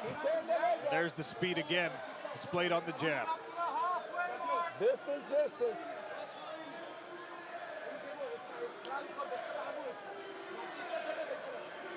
There you go. A lot more respect from Usman than I was expecting in this first round. I thought he was going to come out and really be a bully. Maybe he's trying to figure out why Paul Hughes is so confident. Nice jab. It's that distance. So sharp, that is. No wind up on it or anything. Just pops it on the chin of his opponent. That's what I want to see. 2 minutes. Turn. Often happens in the open stances. The inside leg kick can come up a little high. Distance is the only way. You can't do shit with us. When he wants to get the takedown, let's get the takedown. Let's take on the kick. Paul wants to go. Beautiful. He's doing beautiful. Stay at the distance. Keep that kicking going. That calf kick's good. Nice. Now Hughes, three-piece combination. Nurmagomedov was able to move outside the range of the end. Look at the redness on the inside of the lead leg of Paul Hughes from those Those slicing kicks. And on the midsection as well. Oh! Hughes catches an advancing Nurmagomedov.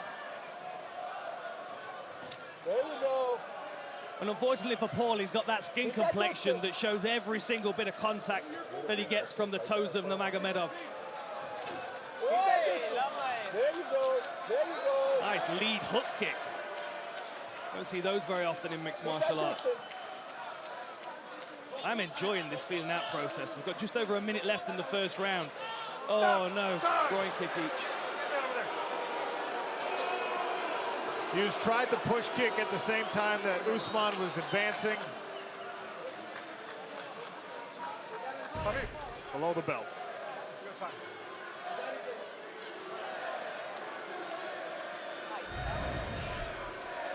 Go ahead, brother. You got time there, man. He's good to go. Ready to go? You ready to go? Hey, both of you guys, hey. Pick it up, all right? Let's go, fight! Distance. Goes for that front kick again. Paul's looking for that check left hook. He's got a very, very powerful left hook. Now we've seen him come off a kick to a left hook. We've seen him come off a cross to the body to a left hook now. Stabbing front kick from Usman. Hughes is going to have to be very careful about kicking himself off balance with the speed of Usman. 30 seconds. Keep that distance. Javi Mendez calling for Usman Nurmagomedov to keep the distance. He is the longer fighter. Both these guys are just moving so well. The long-range game of Usman is really incredible to watch. He just picks and pokes at people. Keep that distance. Keeps them right on the end of his toes. Oh, hey! They're working that body shot, aren't they, both of them? Usman's working it with his toes, and Paul's working it with that dig from the interesting first round. I think they've got some respect for one another in that. Little conversation happening at the end of the round. Especially if you take into account the amount of times that Javier Mendez has been in a championship corner and a championship training camp. I mean, you think of Cain Velasquez and Daniel Cormier and Khabib and Luke Rockhold, and the list continues to go. Good jab there from Paul Hughes. There you go. Side kick again from Usman. Tries it now to the face.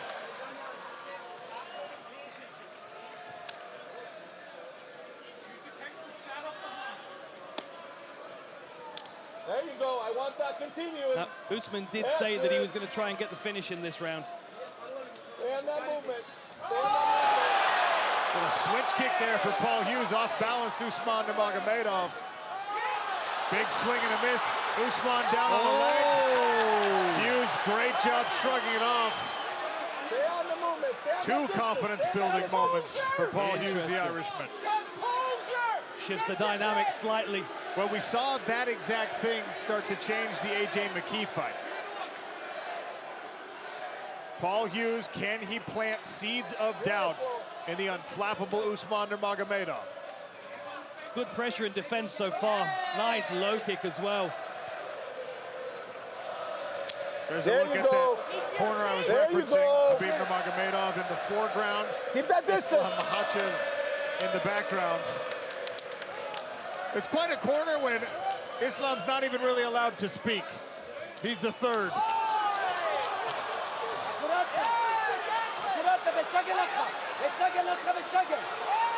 Good work again by Hughes. For now, Usman continues to pursue this pressure.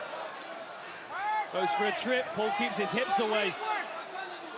Really good movement so far. Ripping to the body is Paul Hughes, attacking that liver with the left hook. Knee on the inside from Usman Nurmagomedov. Punch your way in. Perfect. That's your position. Go. Nice. There you go. Usman now digging to the body. There you go. Knees and punches. These are powerful knees as well. He's pulling himself into that knee with the underhook. Oh, and an elbow on the break. Looked like he was able to avoid the brunt of that.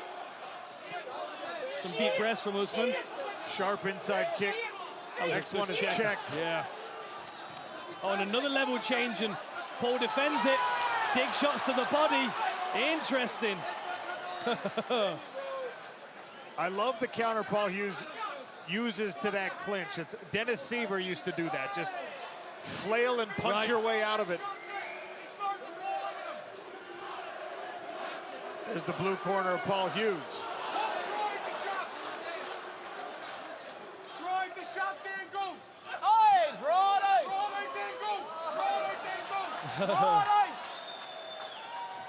Oh, they were the best punches landed so far, certainly from Usman. Paul just seems unfazed, though. It's almost like he's going to allow Usman to work for these first couple of rounds and see what he can pick. Because he said he needs to pressure him to find those holes in his game. There are no holes in the games of these fighters at this level. Oh, nice work with the knee. Beautiful timing on the knee. Attacking that rib. Another jab to the body from Hughes. Starting to really invest in that work. And the calf is damaged. Redness on the calf of Usman Nurmagomedov. And that's not only going to take away the movement, but it's also going to take away the level changing, the drive on the takedowns. Oh! The knee almost got to the chin of Paul Hughes. Very close. He threw a right hand over the top and then rips a 2-3 to the body.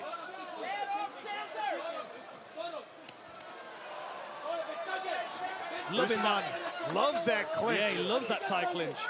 He's not really landed a great deal of clean knees from it, though. Paul's dropping his level and, as you said, throwing those punches. Reminds me of Vanderlei Silva, Guy Mezger as well. Ignore the tie clinch, just punch him with both free hands. And again with the calf. Now Usman trying to invest in some combinations and a big, deep breath. That leg is hurt. My goodness, that lead leg of Usman is really damaged. Look, he's struggling to step onto it. Starting to affect the footing. We'll see if the Hughes corner recognizes it. And the hands are starting to come down as well.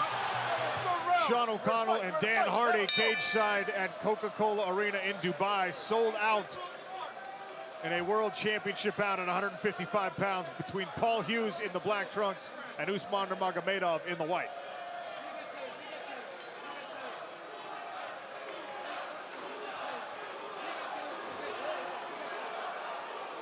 Now we're watching for the calf kicks from Paul Hughes and the body punches. From the Nurmagomedov, I'm watching the clinch work, that tie clinch where he's trying to drag Paul's head down onto a knee. I would add to it, Dan, that lead leg or even the rear leg potentially sneaking north because Hughes is starting to reach down to try and address the damage on his legs. Don't be surprised if Usman Nurmagomedov feints a low kick and brings it up high instead. Dan Hardy, how many people in this building are surprised by how well Paul Hughes is doing right now? I think even the fans that came here to support him are impressed at what he's doing right now. They must have known that he was up against it. The odds were heavily in Usman's favor, as they should be with the record that he has. Oh, and again with that hook to the body. Hughes is so good at changing the angles on punches to adjust to his body position and the position of his opponent. Good level change there. How did he stay upright with the speed of that level change and takedown attempt? The fact that Paul Hughes is still on his feet is a real testament to the work he's done. Really amazing. He moves like a cat. Nurmagomedov, though, so fast. And they're, like you said, they're just not holes in the game. There's not a weakness to exploit. No holes and no seams either. You know, how he goes from striking to level change and then back again is... Now, these are deep breaths for Usman. I think Paul Hughes is going to want to go straight away just to keep the pressure on, keep the pace going. He doesn't want to break, yeah. Heard it from the corner. I think that's smart. Strategically, you want to see if you can sap the gas tank as you continue to attack the calves. And he's not even fully committing to his punches as well. He's still testing Usman, it feels. Well, the movement of Usman is still good enough to keep him out of range. If he overcommits, finds himself off balance, that's when the counter punches become dangerous. Incredible fight IQ for Hughes. Look at the, oh man, that was bad. I heard that one. And it's hard to make the adjustment when Hughes is spinning and moving. That's a bad one as well. Incredibly unfortunate. Yeah, it was entirely accidental. I mean, you know, it was as he was spinning, it was a very unfortunate.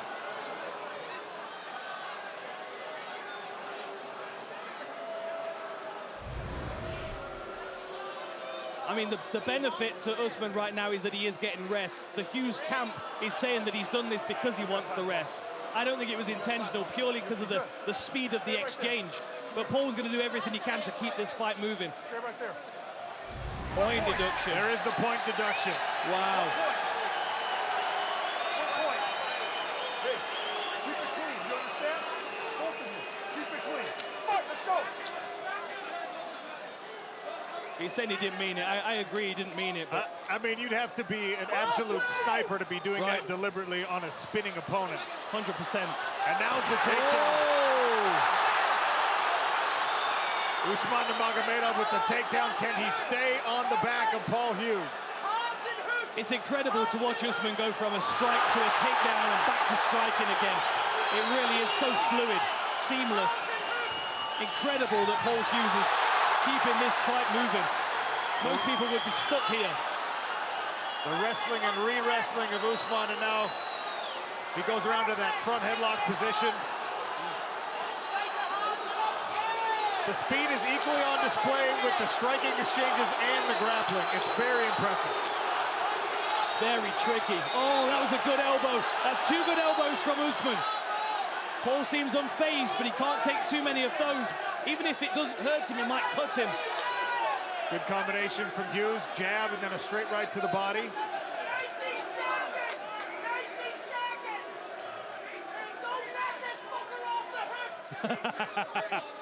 That was quite clear from the corner. Don't let him off the hook. And that was a big energy expenditure from Usman Nurmagomedov on those takedown attempts. Of course, the same is true for Hughes to get back to his feet.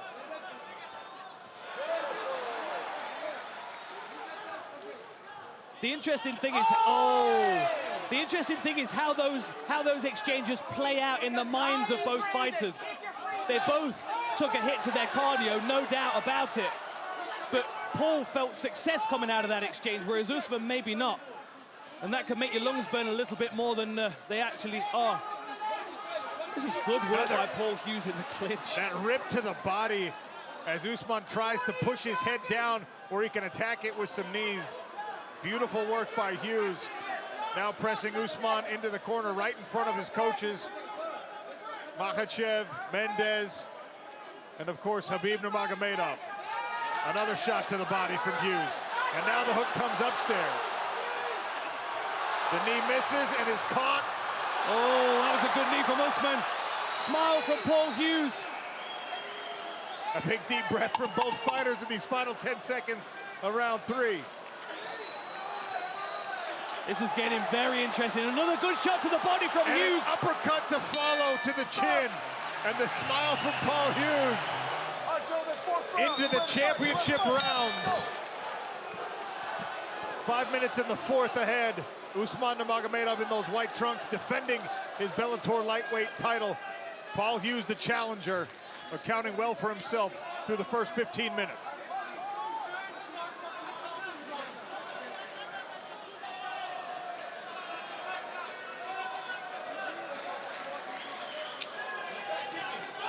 Man, I already want to watch this fight back.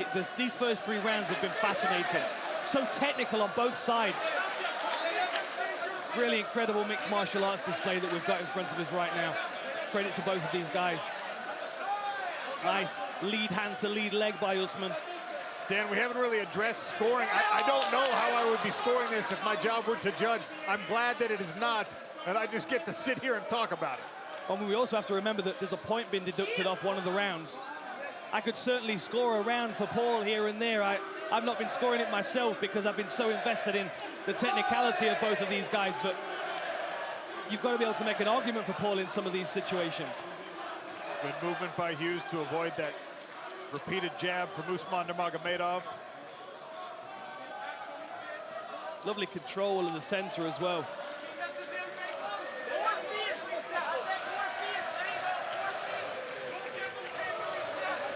There you go. Mendez, Nurmagomedov, Makhachev all in the corner of Usman. Lovely check hook. Usman digging to the body a little bit. Touches the lead leg, looks like he's feinting a takedown. Just giving him something to look at. Such a tricky game. Switching stances back and forth is Usman. Hughes continues to stalk, cutting off the retreats. That was a good uppercut. Expecting that level change from Usman now. He's got to be less predictable. He's going punch to level change, but he's doing it square in the pocket. And Paul's now finding him with that uppercut. Side kick again to the midsection. Right hand snuck through there for Paul Hughes. Jab to the body, then to the chin. That's a fast jab from Usman. Half kick on the cross counter. Very smart the way that Paul was building his game. Uppercut lands again. He missed the jab, but he landed the uppercut, and then he tries it again when Usman advances. Sharp inside leg kick from Usman. And a good jab behind it. A wee bit more feet. A wee bit more feet. Does he mean kicking or movement? Beautiful again, sniping with the cross. He's allowing Usman to go first, so he's countering. And I think at this point, Usman feels like he needs to go first because the fight might be slipping away from him a little bit. Good check on the inside leg kick. And Usman taking some more deep breaths. And we might be seeing good body kick from Paul Hughes. We might be seeing evidence of that thing we talked about so many times during the earlier card. Paul Hughes in his confidence able to instill just a little bit of doubt. They both got an eye poke. They both had a clash of heads there. I think Paul's bleeding. No, Paul's bleeding here. Paul's wiping the blood and calling him on.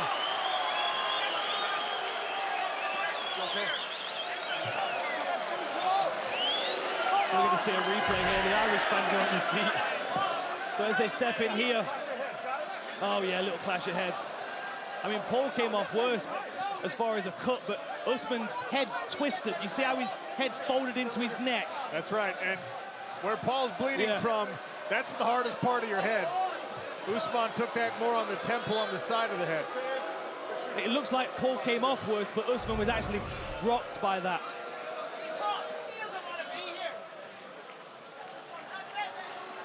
You stay right there. He has time. Hey, he has time. You understand? You stand right there. All right? Usman. Hey, over here. The gamesmanship from the Paul Hughes corner is downright hilarious. Appealing to Mike Beltran, no corner advice. And then as soon as he walks over to address Usman, he starts coaching his own guy. They bring the doctor in to check on Usman. You've got to think, even if Usman can't continue, he's not going to want the fight to end like this, on these terms. This will be a moral victory for Paul Hughes, I think, especially because he's standing so proud with blood running down his face right now. How much time we got? Usman asking for more time, I think. Less than 2 minutes? Okay. Knock it off. Don't focus. You have time. Look at the expression on Paul Hughes' face. Yeah. You have time. You have time. I mean, the confidence of Paul is soaring right now. This is fascinating. I'm even looking around the arena and all the security guards that are supposed to be watching the fans, they keep looking over their shoulder, wondering what's going on. That's a look for Paul Hughes. Look at it.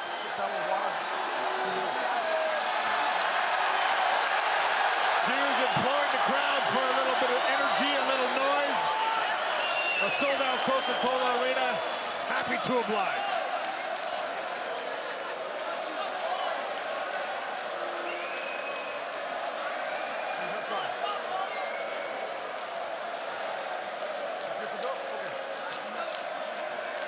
All right, looks like we're going. 90 seconds left in the fourth round. You've got to wonder how much the pressure of Paul Hughes standing there got Usman to get back into the fight as quickly as he has. You've also got to wonder how Usman's going to respond if he takes some more shots. Oh, left hook. Hook snuck through. Good timing on the takedown from Usman. Usman's got a minute to work here. Hughes is playing to the crowd. He needs to fight with a minute left and a world champion on top of him. Nice short elbow there from Usman. Palm across the mouth, drops the elbow. Lovely work, soaring across the face of Paul Hughes with that. Driving forward, trying to separate the guard. I don't think Paul's going to be too bothered about trying to scramble here. I mean, just over 30 seconds.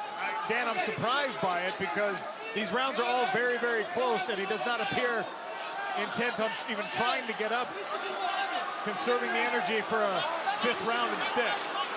You've got to also wonder, though, I mean, we've not been scoring it, but you've got to wonder whether Paul's kind of keeping a track of this fight in his own head. He's got the point deduction, he's going to be confident and he's been landing good shots. He might feel like just burning this next 10 seconds here is fine to get him into the fifth round. He has avoided most of the damage. Good elbow from Usman there as the round comes to a close.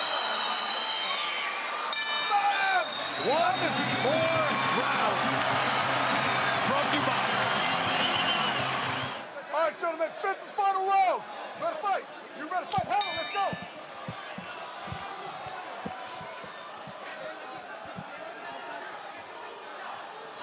Oh, nice jab from Hughes. You got to have a lot of respect for the way that Usman Nurmagomedov timed that takedown, answered a high-pressure situation after the clash of heads.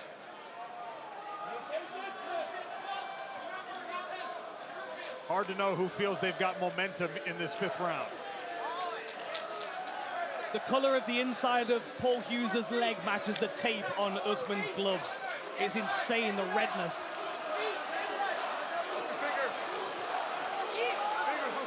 In the next couple of days, it'll match the color of the tape on Hughes' glove. Maybe even his shorts if he's unlucky. Oh, that was a long left hook. Blocked by Usman Nurmagomedov.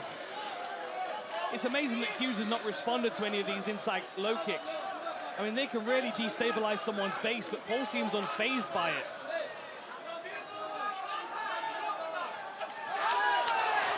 Oh, lovely twist round to the back by Usman. That was very, very slick. He was waiting for it, the commitment from Paul Hughes, so he could have a takedown opportunity. Good work by Hughes. Reaching back. Solid knee to the thigh. Paul's gonna spring back up in a minute, I think. But he can't take too many of these. Cannot spend too much time here in a close fight. The Coca-Cola Arena crowd loving the work from Usman Nurmagomedov.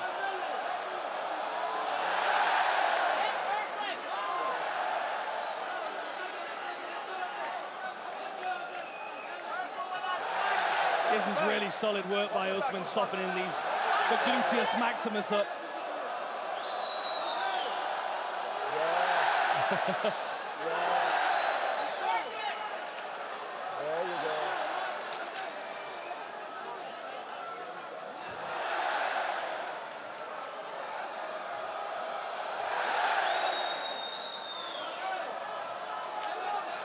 Hughes back to his feet, turns. His wrestling's been quite incredible, Paul, I'll be honest. I mean, most people get dominated by Usman, and Paul's at least maintained a competitiveness in these scrambles. Usman remains one step ahead, though, even after the great scramble from Paul Hughes. The wrestling is just so fluid, isn't it? I mean, it's just one to another, it never ends.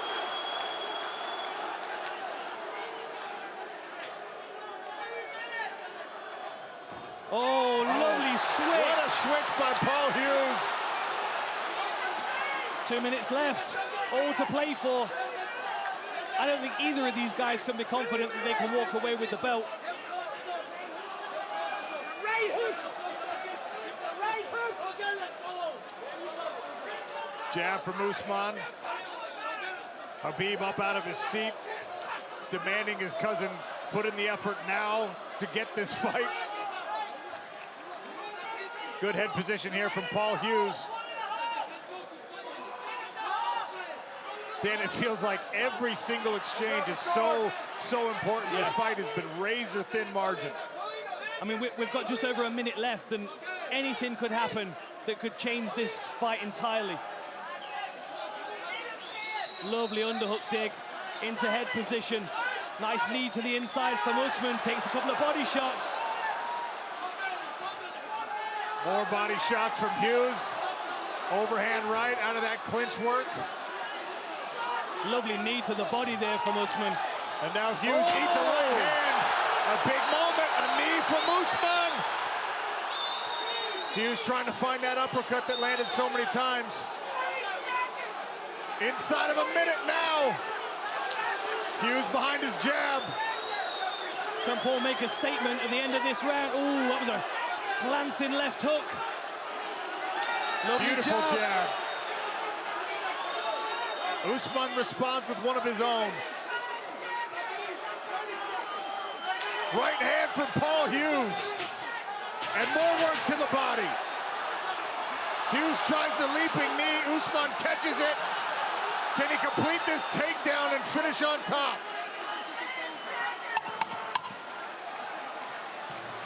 Another switch from Paul Hughes.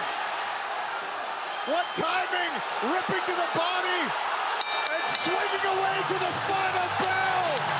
What a championship fight. That was incredible, what a fight. Incredible fight between Usman Nurmagomedov and Paul Hughes. And after five-minute rounds, we head to the judges' scorecards for decision. Judge Hadi Ali scores 47-47. Judge Eric Colon scores 48-46. And Judge Sal DeMallo scores 48-46. And the winner by majority decision, still undefeated, Usman Nurmagomedov! One judge called it a draw. Two saw it in the favor of the still undefeated champion, Usman Nurmagomedov. Lightweight world champion retains his belt. And the record is unblemished still. An incredible fight. Paul Hughes dejected with nothing to be ashamed of. And Dan Hardy is with the winner. Ladies and gentlemen, I am here with your champion, undefeated, Usman. Whoa. Dubai, salam alaikum. Salam alaikum. First of all, this is for you guys. This is for you. Thank you so much. First of all, alhamdulillah. Paul Hughes, brother, you are the man, brother. You're really the man. Brother, you're tough. Woo! Honestly, I underestimate this guy. Woo! It was my little mistake, but still undefeated, undisputed. Bellator lightweight champion, Usman Nurmagomedov. Thank you so much. Ladies and gentlemen, Habib Nurmagomedov. Guys, I know this is not my time to talk. I just want to say one thing is all these things beginning from my side and other guy when we was fighting. But don't forget, Ireland is the biggest supporter in the world for Palestine. Don't forget about this. We love you guys. You, your government, everybody. Here inside the cage, only competition. MMA, all about respect. We love you guys because you guys support our brother in Palestine. We love you guys. I just want to let you know. Thank you so much, Paul. Thank you so much. Khabib, thank you for that. Usman, talk to me about Paul Hughes' game. Were you impressed? What surprised you about him? He's the wrestling defense, takedowns defense, very well. He's tough, he's strong. I didn't think he will be like this strong, brother. Brother, you're really strong. You tell me on the face to face, this is my mistake. You was right, brother. Thank you so much. I never take this damage what I take with him in this fight. I have a lot of pain on my body. Brothers, thank you for this fight. I think I jumped to next level because of him. He made me better than I was today. And I think for sure he gonna better too. Thank you so much, Paul. I really respect you, brother. And I wanna say big thanks to people who come to support us. Not only me, and Paul Hughes too. And for my Russian fans, Assalamu alaikum всем братьям, которые здесь находятся. Братья, клянусь, очень тяжелый бой выдался. Во многом я считаю, что это потому, что я не готовился с Хабибом, Исламом с ними в лагере. Получилось так, что я готовился отдельно. Иногда это очень тяжело, когда тебя не гоняет твой старший брат. И я это почувствовал сегодня в октагоне. Больше такого не повторится. Хабиб, без твоей подготовки я больше не буду драться. Congratulations, Usman. That was an incredible performance, my friend. Ladies and gentlemen, your champion, Usman Nurmagomedov. Paul, come and talk to me, my friend. Look, I know you're disappointed, but every single person in this arena, whether they came to support you or came to root against you, they're proud of that performance that you put in. Talk to me about the fight. What did you expect from it, and did it play out the way you expected? Yeah, it really did play out how I expected. I'm so gutted. I'm so disappointed. I really thought I won that one. I should have pushed harder. Next time, I know we're going to fight again. There's no question. So much respect for Usman. I thought I won tonight, but look, I probably left some in the tank. I need to give everything next time, and I will. Fuck.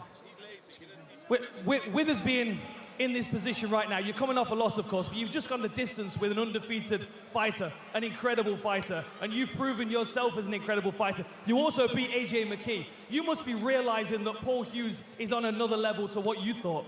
No, this is exactly what I thought. I thought I was good enough to finish Usman. I really thought I was going to win tonight. I'm fucking heartbroken here, to be honest. I really thought I was going to win. Thank you. So, look, to see this arena packed out like this for a PFL show, as I said before, the PFL believed in me, and I believe in the PFL surely, because look what we're doing. I just can't wait to see what's in the future. We have to do the rematch in Belfast. It has to be in Belfast. We got to bring it back to Ireland. Back for a homecoming for me. I think I've earned this. And one thing I would say, all the guys from Dagestan coming over to Ireland, you will be welcomed with open arms, because we have great respect for a small fighting nation like you guys. I know things get put out there in the media, but this is martial arts at the end of the day. Yes, the lines do get blurred at times, and maybe it did get personal between me and Usman, but look, we settled our difference in here. There's a lot of respect, and I know for a fact we're going to do it again someday, and I know that I will be the victor next time. Doumbé, 32 years of age. Baki Shamsudanov is 22. Both men 5 feet 8 inches tall. Reach advantage on the arms belongs to Cedric Doumbé. Both men turned in a 41-inch measurement on the legs. Ready. Here we go. Touch of the gloves. And the low stance again for Cedric Doumbé.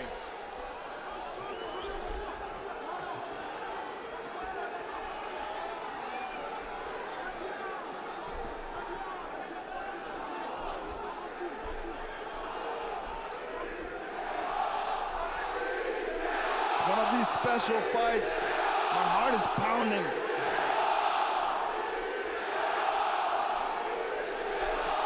Look at the width of Baki Shamsudinov's back. Cedric's trying to tempt Baki to throw so he can counter. Smart move. If he throws first, Baki's going to level change. There it is. There's the kick. Perfect job by Baki Shamsudinov. Very interesting scenario. And now we see Cedric Doumbé on his back. Butterfly hooks in. Shamsudinov is so incredibly strong in this position. Butterflies. Oh, beautiful job here. What a stand up there by Cedric Doumbé. Confidence builder for the kickboxing world champion. And what a statement as well to be able to create space so easily with his butterfly hooks. Pop back to his feet. Nice jab. Ducked under the overhand right from Baki. Threatens the rear legs, Doumbé. I think he's going to start thinking about that rear knee. Now he's got the timing of Baki's level change.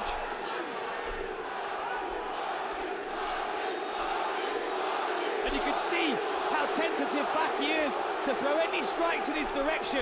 Oh, kick catch. Nice snatch single there. Oh. Great scramble by Doumbé yet again.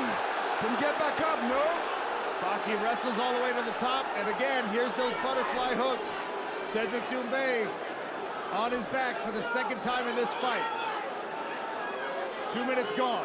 Staying very calm, and Shamsudinov's not taking any risk because he's afraid Doumbé is going to pop right back up again. This hand control here is fantastic. You can see Doumbé's got the butterfly hooks on the inside. He's not allowing Baki to pass his guard. Beautiful work here from Baki though. Now he's starting to circle around in this direction. He's past the half guard. Doumbé's got the overhook. He's got the frame on the inside of the bicep as well. He's doing all the right things. Beautiful job there by Granby roll by Doumbé. Baki floats and stays on the back of Cedric Doumbé. Baki Shamsudinov wanted to be in these positions, wants to wrestle in this fight.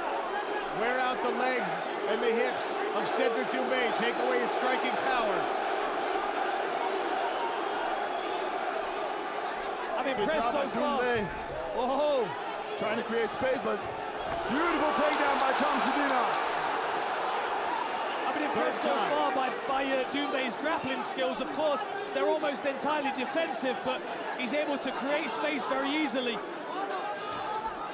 Same again here with the butterfly hooks. Doumbé using those inside frames so he can control Baki's striking. I expect Doumbé to pop up to his feet any moment here. Maybe even tempt Baki with a back exposure to see if he'll chase that rear naked choke. There it goes. Good job by Shamsudinov to hold on the leg, and there's a beautiful mat return. Good work by Baki here, invested in those thighs. He is so incredibly strong. 1 minute left in round number one. All Baki in the wrestling so far. Keeping Cedric Doumbé on the defensive. Really nice job there. Create space. 45 seconds to work. Back in the center of the smart cage. I'd love to know what's going on inside the mind of Basigyor Shamsudinov right now. Couple good jabs there by Baki. I think Cedric's allowing him to throw those jabs, though. He's trying to build his confidence in the striking range so he can play there a little bit. That overhand right's coming in a moment. If Baki commits to that jab again, Doumbé's looping over the top. There's a good jab by Doumbé.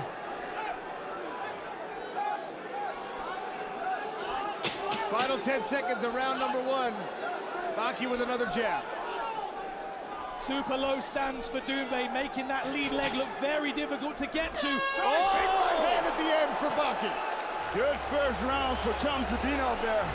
Cage side, inside the cage, our main event, Cedric Doumbé sold out this Acor building in 20 minutes or so against Baki Shamsudinov, who took round one with the grappling.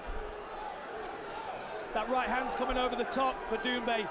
I feel like he's tempting Baki to throw that jab, offering him a target so he can slip it. There it is again. Look at it. Baki is, I think, faster than Doumbé might have at first anticipated with his strikes. Hasn't yet been able to uncork anything. John McCarthy, round number 1, very interesting. What do you think? It definitely was. Baki absolutely won it, but you got to look at Doumbé. Go back to the very first kickboxing champion in MMA. Maurice Smith used a butterfly guard, took his time, was relaxed, and that's what I'm seeing out of Doumbé. So at 22 years of age, is Baki going to start to get frustrated when he can't hold him down? Doumbé starting to show that uppercut. That's a good left hook from Doumbé. More with pressure now. Instead. Shot to the body. Quickness on display here from Shamsudinov as well.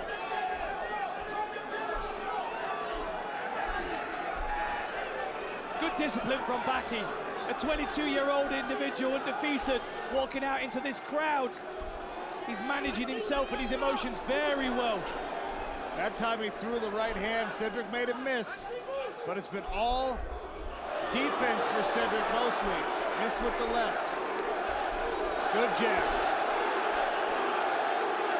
Doumbé is not throwing the leg kicks anymore. That's what got him. Oh, good job there. Stumbled Baki. It looked like he was preparing the level change. There's a hook that lands for Cedric Doumbé. And Doumbé has still not thrown that right hand over the top. And I think that's because he doesn't want Baki to know it's coming. I think he's being very, very patient here, drawing the jab. When Baki comes, he's going to slip and come over the top with that right hand.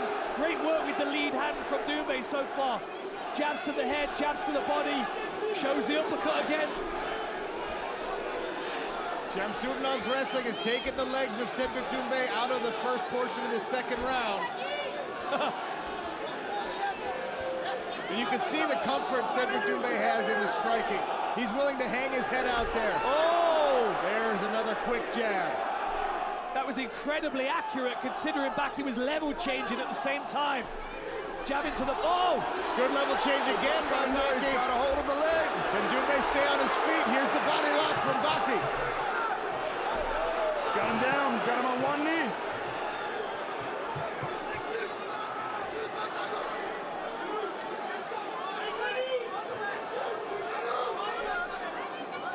Doumbé's got an underhook on the left side. Good job there. Warning from Mark Goddard, a quick cheeky fence grab there from Doumbé. Doumbé staying relaxed here. Shamsudinov pressuring heavy, but not yet reaching down to the legs. Got a hold of the wrist and breaks free. Back to the center they go. This time Shamsudinov claims the real estate in the middle.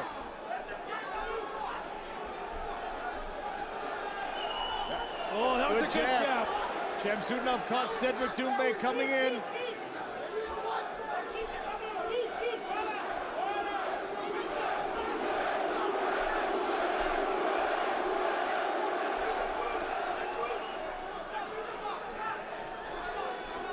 Very interesting. Doumbé really struggling to get going with his striking here. Baki's jab is lightning quick, and he's being very disciplined in not overcommitting to any of his strikes, exposing gaps and holes for Doumbé to take advantage of. There's another of those jabs.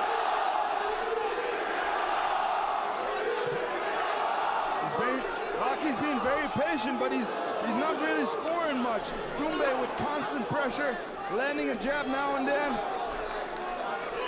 That jab is getting a little bit more meaningful for Baki. He has to be very careful. Oh, there's the right hand. Right hand, yeah. The first one, and it landed. Shamsudinov shrugs it off. Incredible toughness.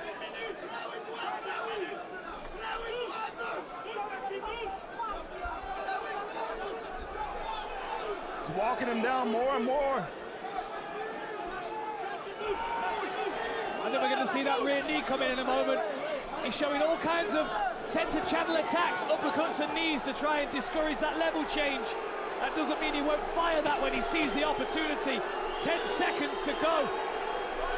Another right hand by Doumbé. Good head movement there from Baki.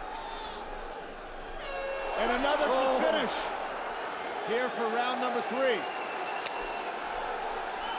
PFL Europe, Paris, opening the season, and this is your main event. Cedric Doumbé in the black, Bicengor, Baki, Shamsudinov in the green. Nice right hand after the hook, and a good sprawl. And now Doumbé swinging away. Confidence builder, shrugging off that takedown attempt from Baki. Both guys are opening up in the third. I believe this is the deciding round. 100%. It makes more sense than ever.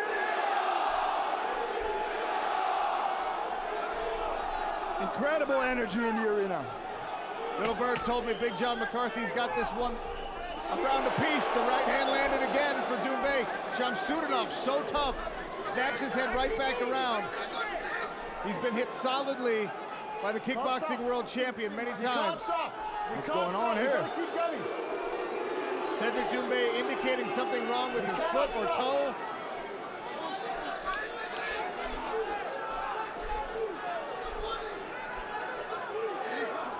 Doumbé's gonna have to put his foot on the gas here. The fight has been waved off. What's going on? Mark Goddard waves it off. Cedric Doumbé calling for attention to his foot. Speaking with Baki. An injury to the toe.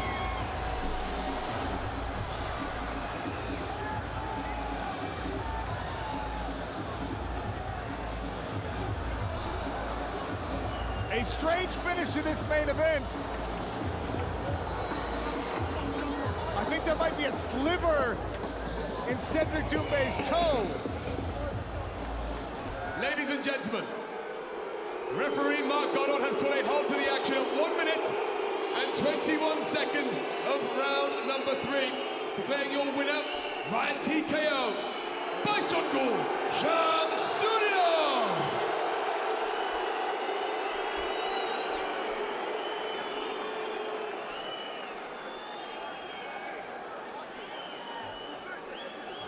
Explain for me, if you will, first in English, then in French, if you don't mind. What just happened in your view? Un bout de verre. Comment tu dis une épine?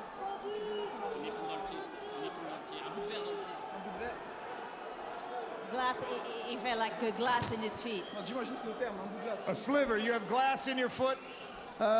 In English first? First of all, thank you for everyone to watch the fight. Attendez. Laissez-moi expliquer en anglais d'abord, après on va parler français. So, I didn't want to stop the fight, and not at all. I wanted to fight, of course, as everybody saw, but I have like a small, I still have, because I don't want to remove it. I don't want people to say I'm a liar. I have a small glass on my foot. I don't know, inside the cage, so it's hurting me. I just want to remove it and keep going. So the referee told me, you can't stop. I say, okay.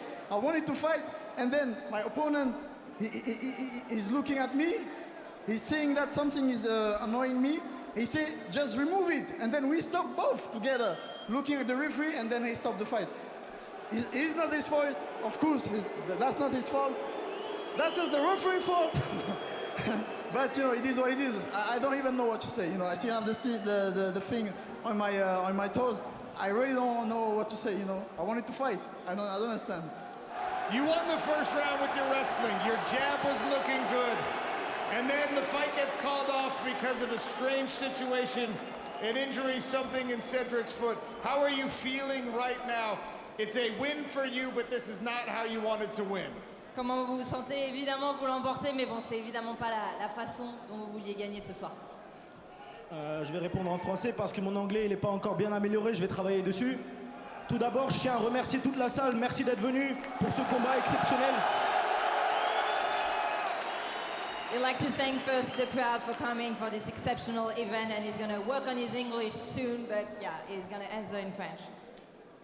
Ensuite, j'aimerais aussi dire mes félicitations à Cédric. Il faut savoir que Cédric, c'est une légende de son sport dans le kickboxing. Donc franchement, c'était un honneur pour moi de l'affronter. Et comme vous l'avez dit, c'est pas la manière que je voulais gagner. Après, malheureusement, un combat pour moi, je le vois comme le champ de bataille. Une blessure et les choses imprévues font partie du combat, même si ça reste sportif. Maintenant, j'ai vu que mon adversaire... Ah non, je vais laisser poser les questions d'abord. I'm going to translate what you said. So, of course, a lot of respect for Cedric. This is not the way he wanted to win. He's a legend, a kickboxing legend, so this is definitely not the way he wanted to win. And yeah, I'd like to thank the whole crowd for coming tonight. So, Baki, can we see it again? Baki, do you want to fight Cedric again and settle it for real? Est-ce que tu veux encore le combattre, évidemment? Alors, il faut savoir que ce combat, je l'ai accepté car c'était une très belle opportunité dans ma carrière. Beaucoup plus pour l'aspect légende à affronter que pour l'argent gagné. Je suis prêt à faire une revanche, mais bien sûr, il faudra aligner les billets. Je sais que le PFL, vous avez les moyens. Faites en sorte que ce combat se refasse dans une salle encore plus grande. Ici, c'est petit, je pensais que c'était plus grand. J'espérais voir beaucoup plus loin. Je pensais que j'allais même pas voir l'autre bout de la salle. Franchement, si j'étais trop à l'aise, j'aimerais avoir un peu de pression. Donc, si possible, on pourrait le refaire en plus grand. He said, of course, he would like to beat him again, but in a bigger stadium and with more money. He knows that PFL has a lot of money, so yeah, with more money, he'll definitely come back. And a bigger stadium because he didn't have a lot of pressure tonight. Danny Sabatello, 31 years of age. Lozano Dayron is a year older. Sabatello is 5 inches taller than his opponent tonight. Has a reach advantage on the arms, but the longer legs belong to Lozano Dayron. Are you ready? Fight! Both fighters running and a flying knee attempted by Sabatello. Into the scramble we go with 7 seconds off the clock. It was right out of Crouching Tiger. Sabatello gets some elevation on this takedown attempt, but Dayron, great balance and a hard whizzer, prevents himself from going down. That underhook was a good thing. He saved him from exposing his back there. You could see Sabatello trying to chase around behind him. Well, I told you about the wrestling credentials of the fighters. Sabatello, 3-time qualifier in the Big Ten at Purdue. Dayron, member of the Cuban national wrestling team. How about in the corner? Beautiful inside trip. That was beautiful. Perfect timing. Textbook. Sabatello drew him off the fence. He used that space to step in with that inside trip and put Sabatello on his back. Sabatello fights his way back to the feet with Dayron on his back now. Dayron wrestling in front of his own corner here. Nice little tilt there. Antonio and AJ McKee offer their advice. These guys are not going to slow down with this wrestling pace. We know Sabatello can keep this pace for a ferocious 3 rounds if he needs to. An exchange of inside knees. And now Sabatello tries to grab that tie clinch. Dayron with a jousting jab snaps the head back. So watch the right leg of Sabatello. Most of his strikes when he's standing come from that rear leg. And he's very good at stabbing it to the midsection, whipping it up to the head. In this range, though, Lozano Dayron with the right hand drops Sabatello, who somehow bounces back into consciousness. It's almost like Dayron woke him up when he hit him with the hammer fist. Wow. Sabatello goes right into wrestling mode, gets in on the low single, in survival mode for sure. Good sprawl here from Dayron, who's hanging on this front headlock position. Sabatello driving to try and get to the lower body, but these underhooks of Dayron cause him all kinds of problems. Lovely ankle pick there. Had the head and neck control and just reached down for the right ankle of Danny Sabatello, sits him down and now works more pressure, but Sabatello, how about the toughness on Danny Sabatello? Yeah, he ate a good shot. Nice little Granby. Trying to get out of this situation by Sabatello, chest to chest now, repummeling, trying to dig in that left underhook and pull his opponent up chest to chest. Are we going to see that inside trip again here from Dayron if he drags his opponent? Now they break. Can he land another clean shot? Sabatello surely can't be at 100% recovered.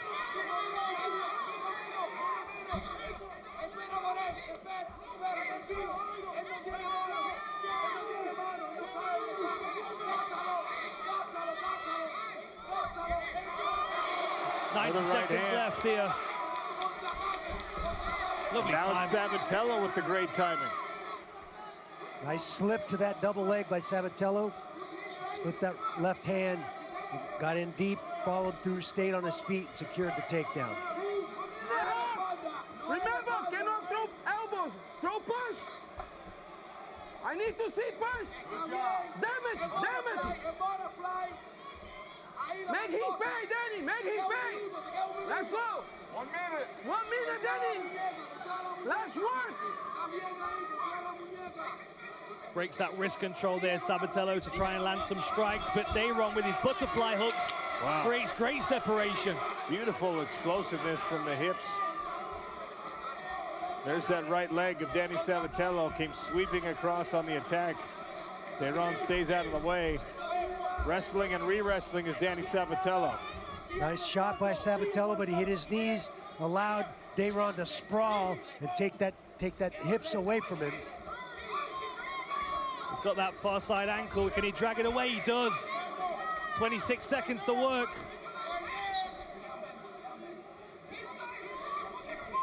The calculated move here maybe is for Dayron to just be defensive for 15 seconds. I mean, he's won this round with that big knockdown. Doesn't really matter what happens in these next 10 seconds. It's most likely his on the scorecards on every judge's. Oh! There's another right hand from Dayron, and then he catches the kick attempt, and he will finish round 1 on top. Danny Sabatello in the black. The start of round 2 here. Round 2, you ready? Are you ready? Fight! Big John McCarthy. What's round 1 on your scorecards? Well, you got Dan Hardy sitting right there telling you exactly what is up. It is definitely Lazaro Dayron's round. He almost had Danny Sabatello up.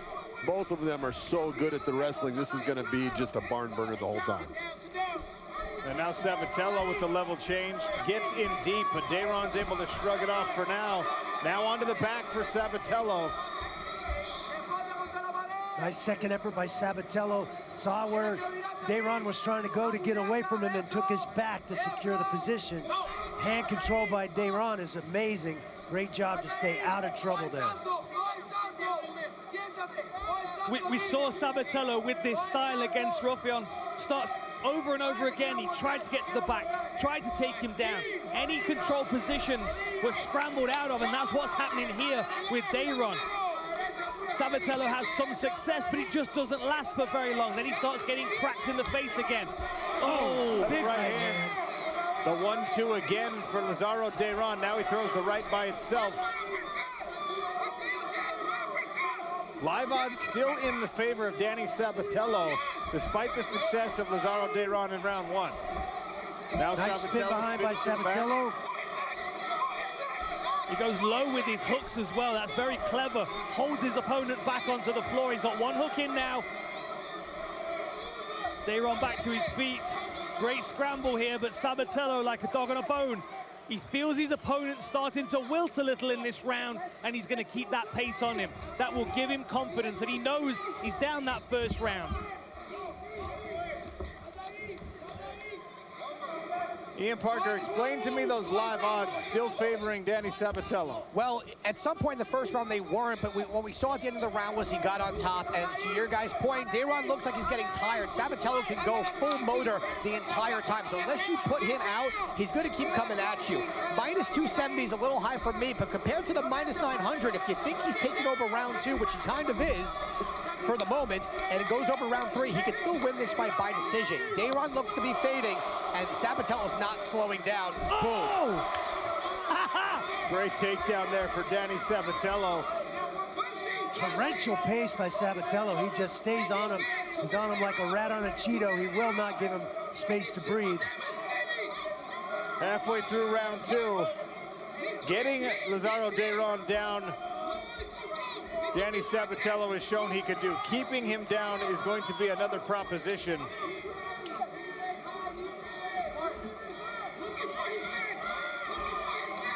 Far side hook in, loses it. Does he lift again? He lifts again! Big slam. Put Dayron all the way down onto his neck and shoulders there. Dayron was trying to Granby as he picked him up and dropped him right on his head. And that's 2 big takedowns as well. What we have to bear in mind is that landing can really knock the wind out of you as well. So if Dayron is now starting to fatigue a little bit, this constant pace and these big takedowns are absolutely not helping that circumstance. Well, getting all the way back up to your feet and getting dropped right back down onto your head is disheartening as well. It breaks your spirit a little bit. Danny Sabatello working in the guard of Lazaro Dayron. Next fight will open our main card and will feature Muhammad Ali's grandson, Biagio Ali Walsh. Dayron trying to get his back to the fence. He's going to expose his back here. Some nice knees to the thighs. They'll pay dividends if Dayron gets back to his feet. Near side hook in again for Sabatello. Sabatello just dogged in the pursuit of this pressure. Once again onto the legs. Dayron wrestles out. And now onto the back of Sabatello. Scooping uppercut from Lazaro Dayron and a good sprawl from the Cuban. Beautiful sprawl.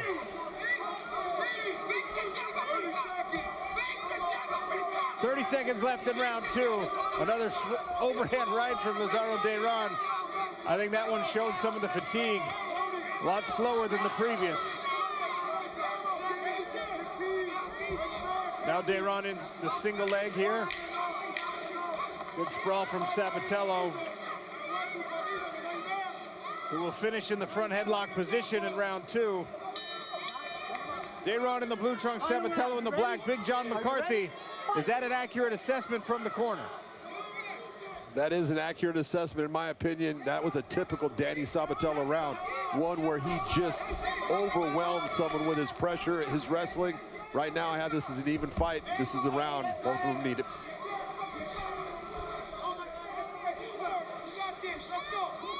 Lazaro Dayron drove a big leg kick in.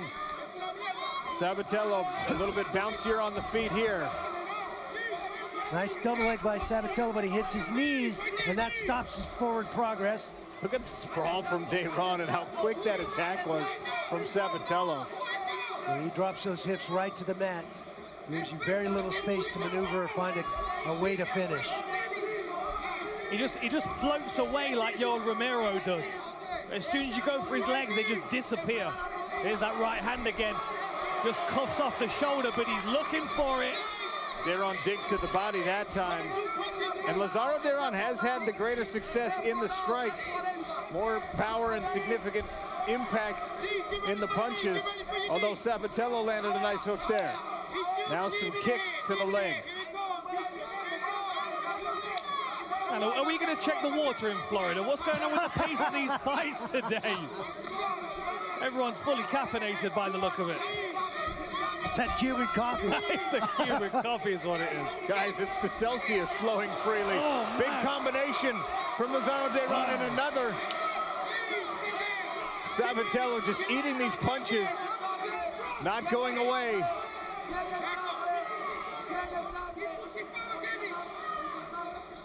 Three minutes remain in this bantamweight fight, last of our early card. Up next, the main card, playoff fights, and a nice right hand from Dayron. The fact that Sabatello's conditioning is so good, and he's so loose as well, I think they're the reasons why he's able to take these shots and recover from them.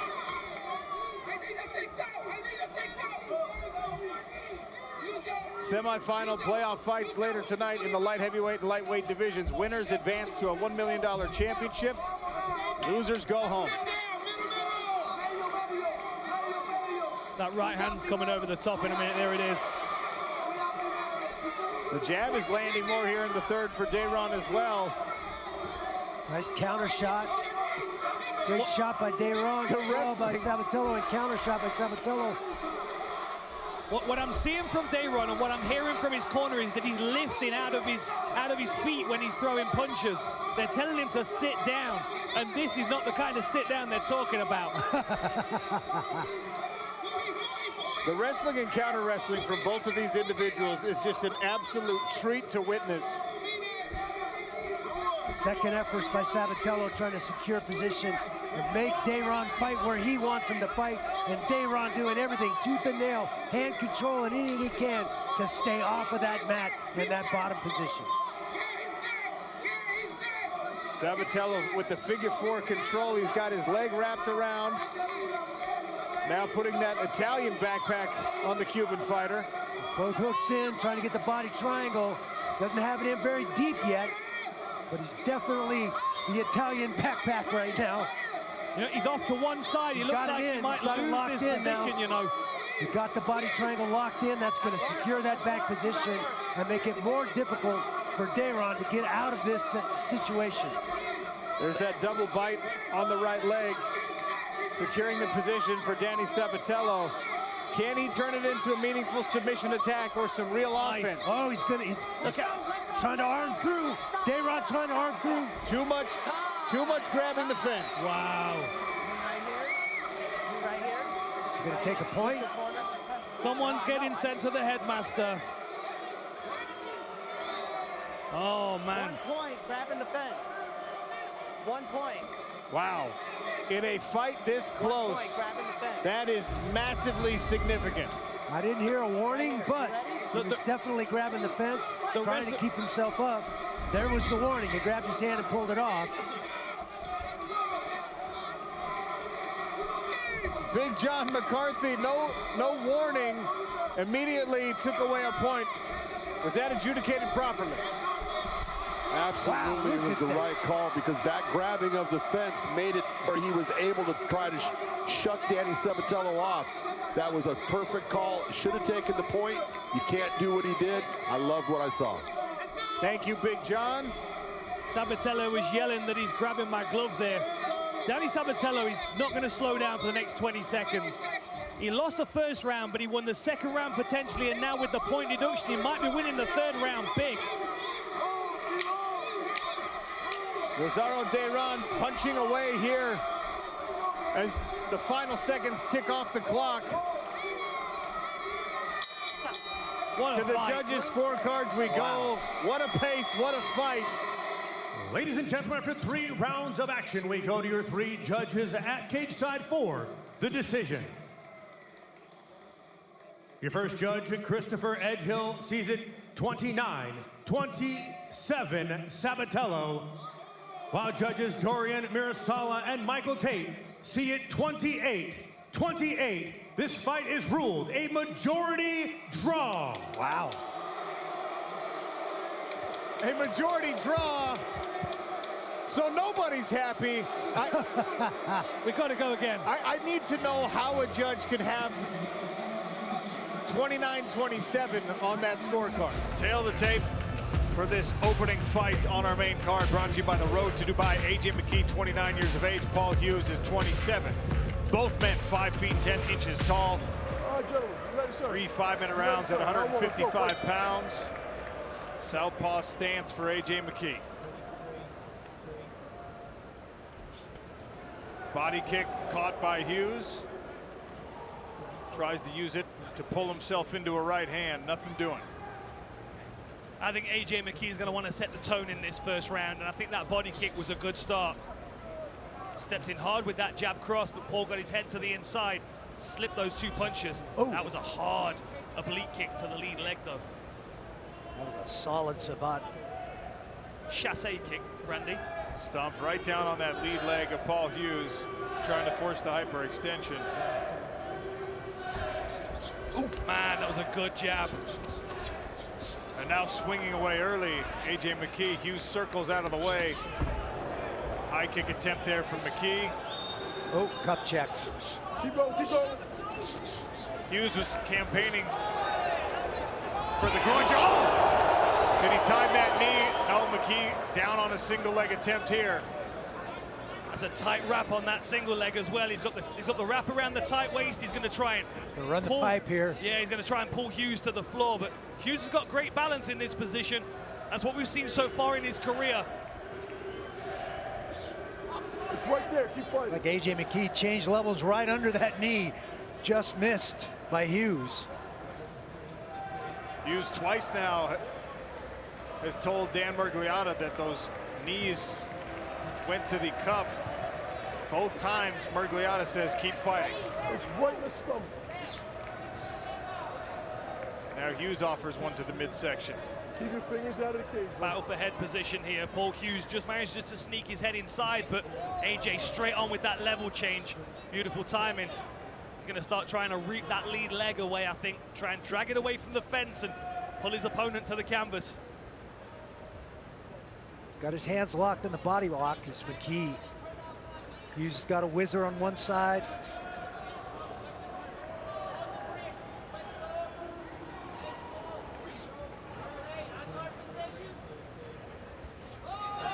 Good left hand on the exit there. Paul Hughes caught McKee on the retreat. Oh! There's that knee again. Again, just off the side of the head. Not landing flush. AJ McKee's strategy here looks pretty clear. He wants to get this fight to the ground. So far, strong work from Paul Hughes to remain upright. Beautiful.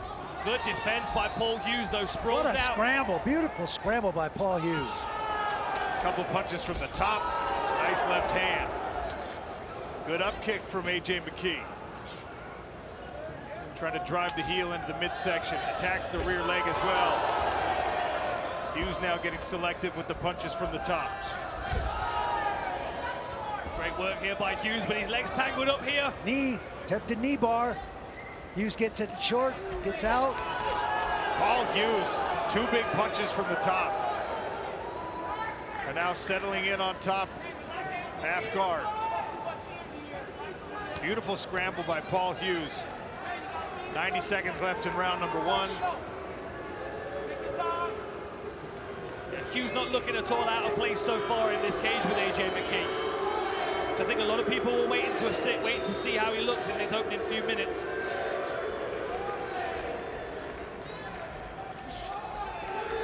Got to be careful of those up kicks, man.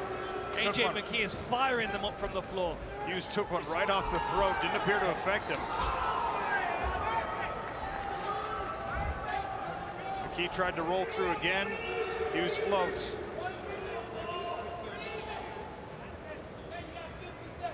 AJ beckoning Paul Hughes down to the ground with him.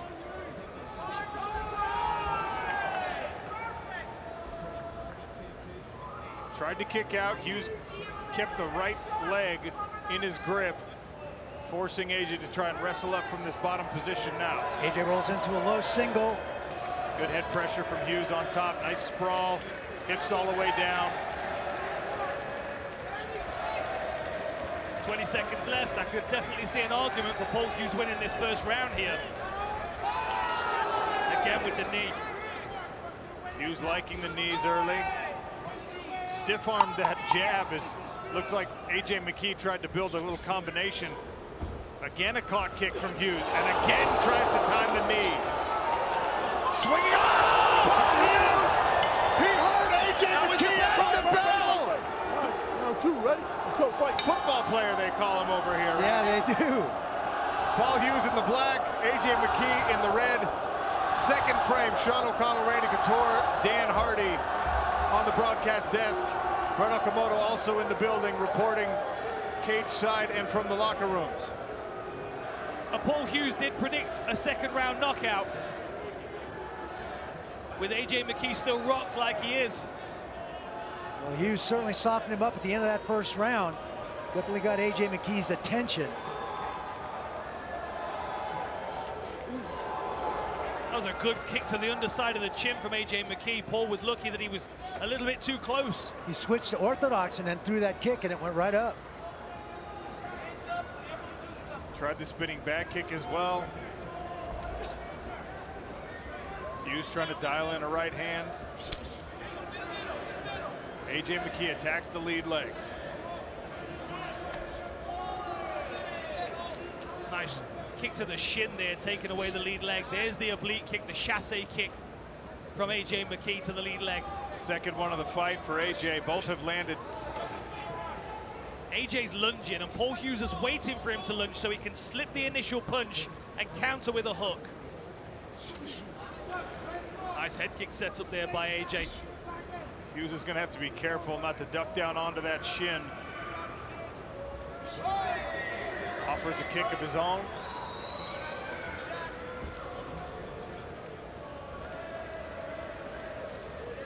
The conversation about Paul Hughes being out of his depth with an opponent like this was very obviously misplaced. The young man from Belfast accounting well for himself as we near the halfway point here in Riyadh, Saudi Arabia. Yeah, Hughes has definitely raised his game for this fight. There's no doubt about it. This is a much more elite version of him than we've ever seen before.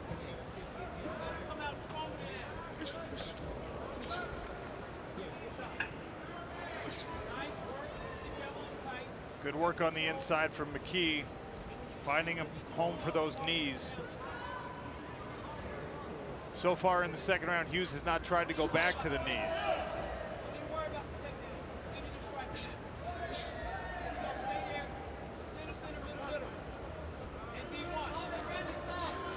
Body lock here from McKee.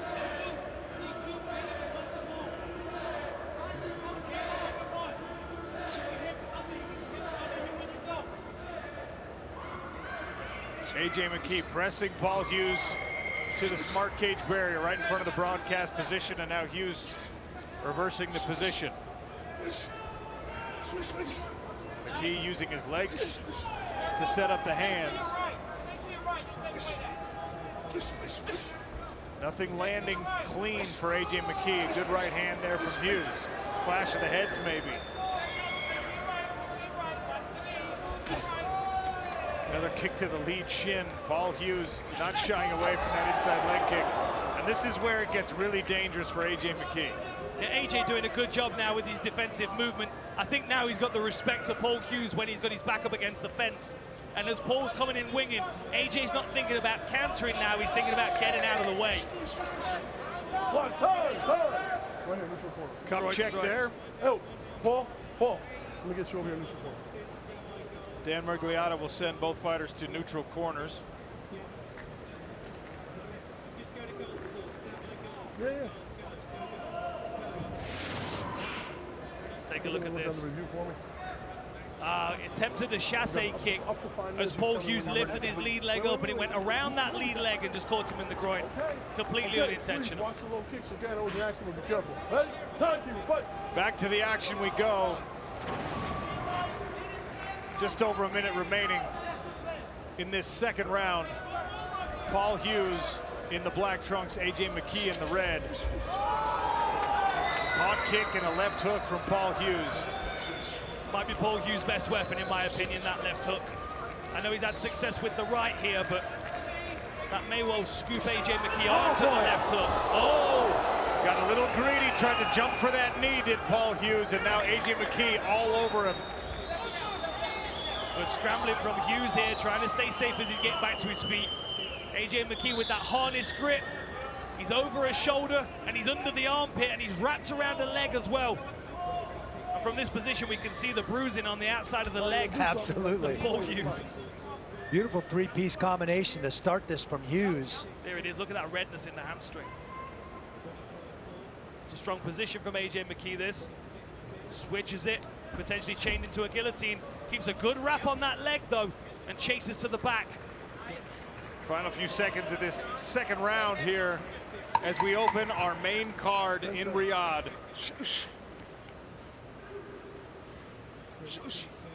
Couple of knees. Right. Anybody who thought Paul Hughes wasn't up to this in his young career was out of their mind. He's absolutely up for this. Third and final round. AJ McKee once again in the southpaw stance. Paul Hughes in the black trunks, orthodox.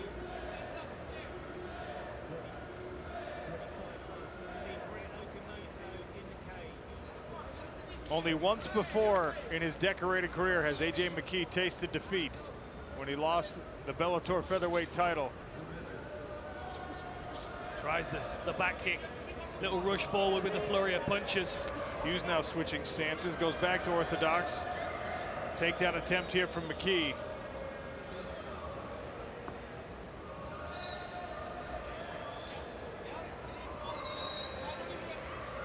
Good crossface with that right hand from Paul Hughes to get AJ McKee's head out of the equation temporarily, at least.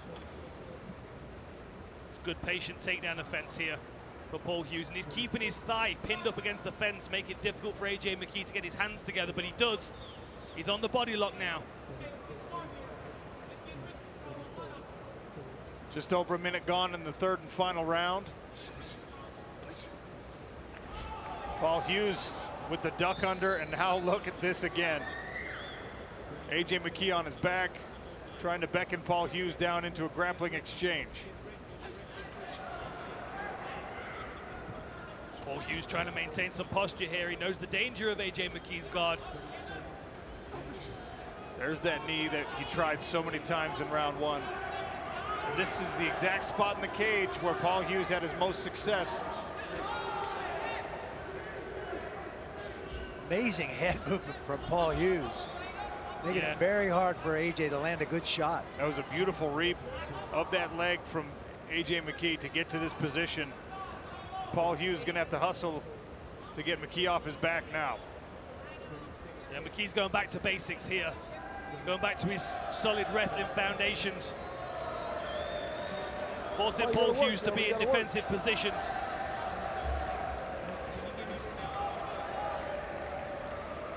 Still got a bind on that ankle as well. This is great work by Paul Hughes, trying to create some space, trying to extend AJ McKee out, put his grip under some pressure.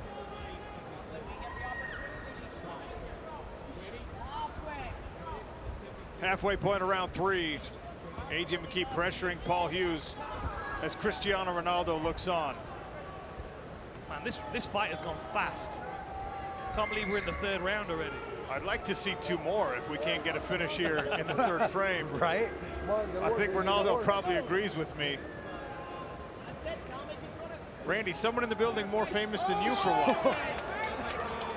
I'm not that famous, Sean. Good reversal of position here, and now Hughes swinging away again. Two left hands found the chin of AJ McKee, who looks a little tired. Nice little shovel hook. Good jab from AJ to keep Hughes off of him. Man, AJ looks tired here. He looks slow and tired. Look at that uppercut from Paul Hughes, and another.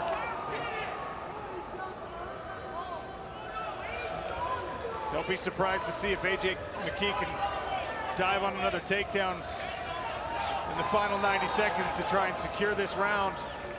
Right now, Paul Hughes building some momentum in these strikes.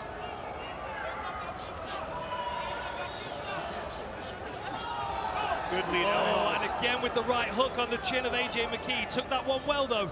Very nice combination shot selection by Paul Hughes. Hughes crowded himself up a little bit, got too close. McKee used that opportunity to grab the leg, but good head pressure and a heavy sprawl from Hughes. As we are now in the final minute of this first fight on our main card here in Riyadh, Saudi Arabia at the Mayadeen.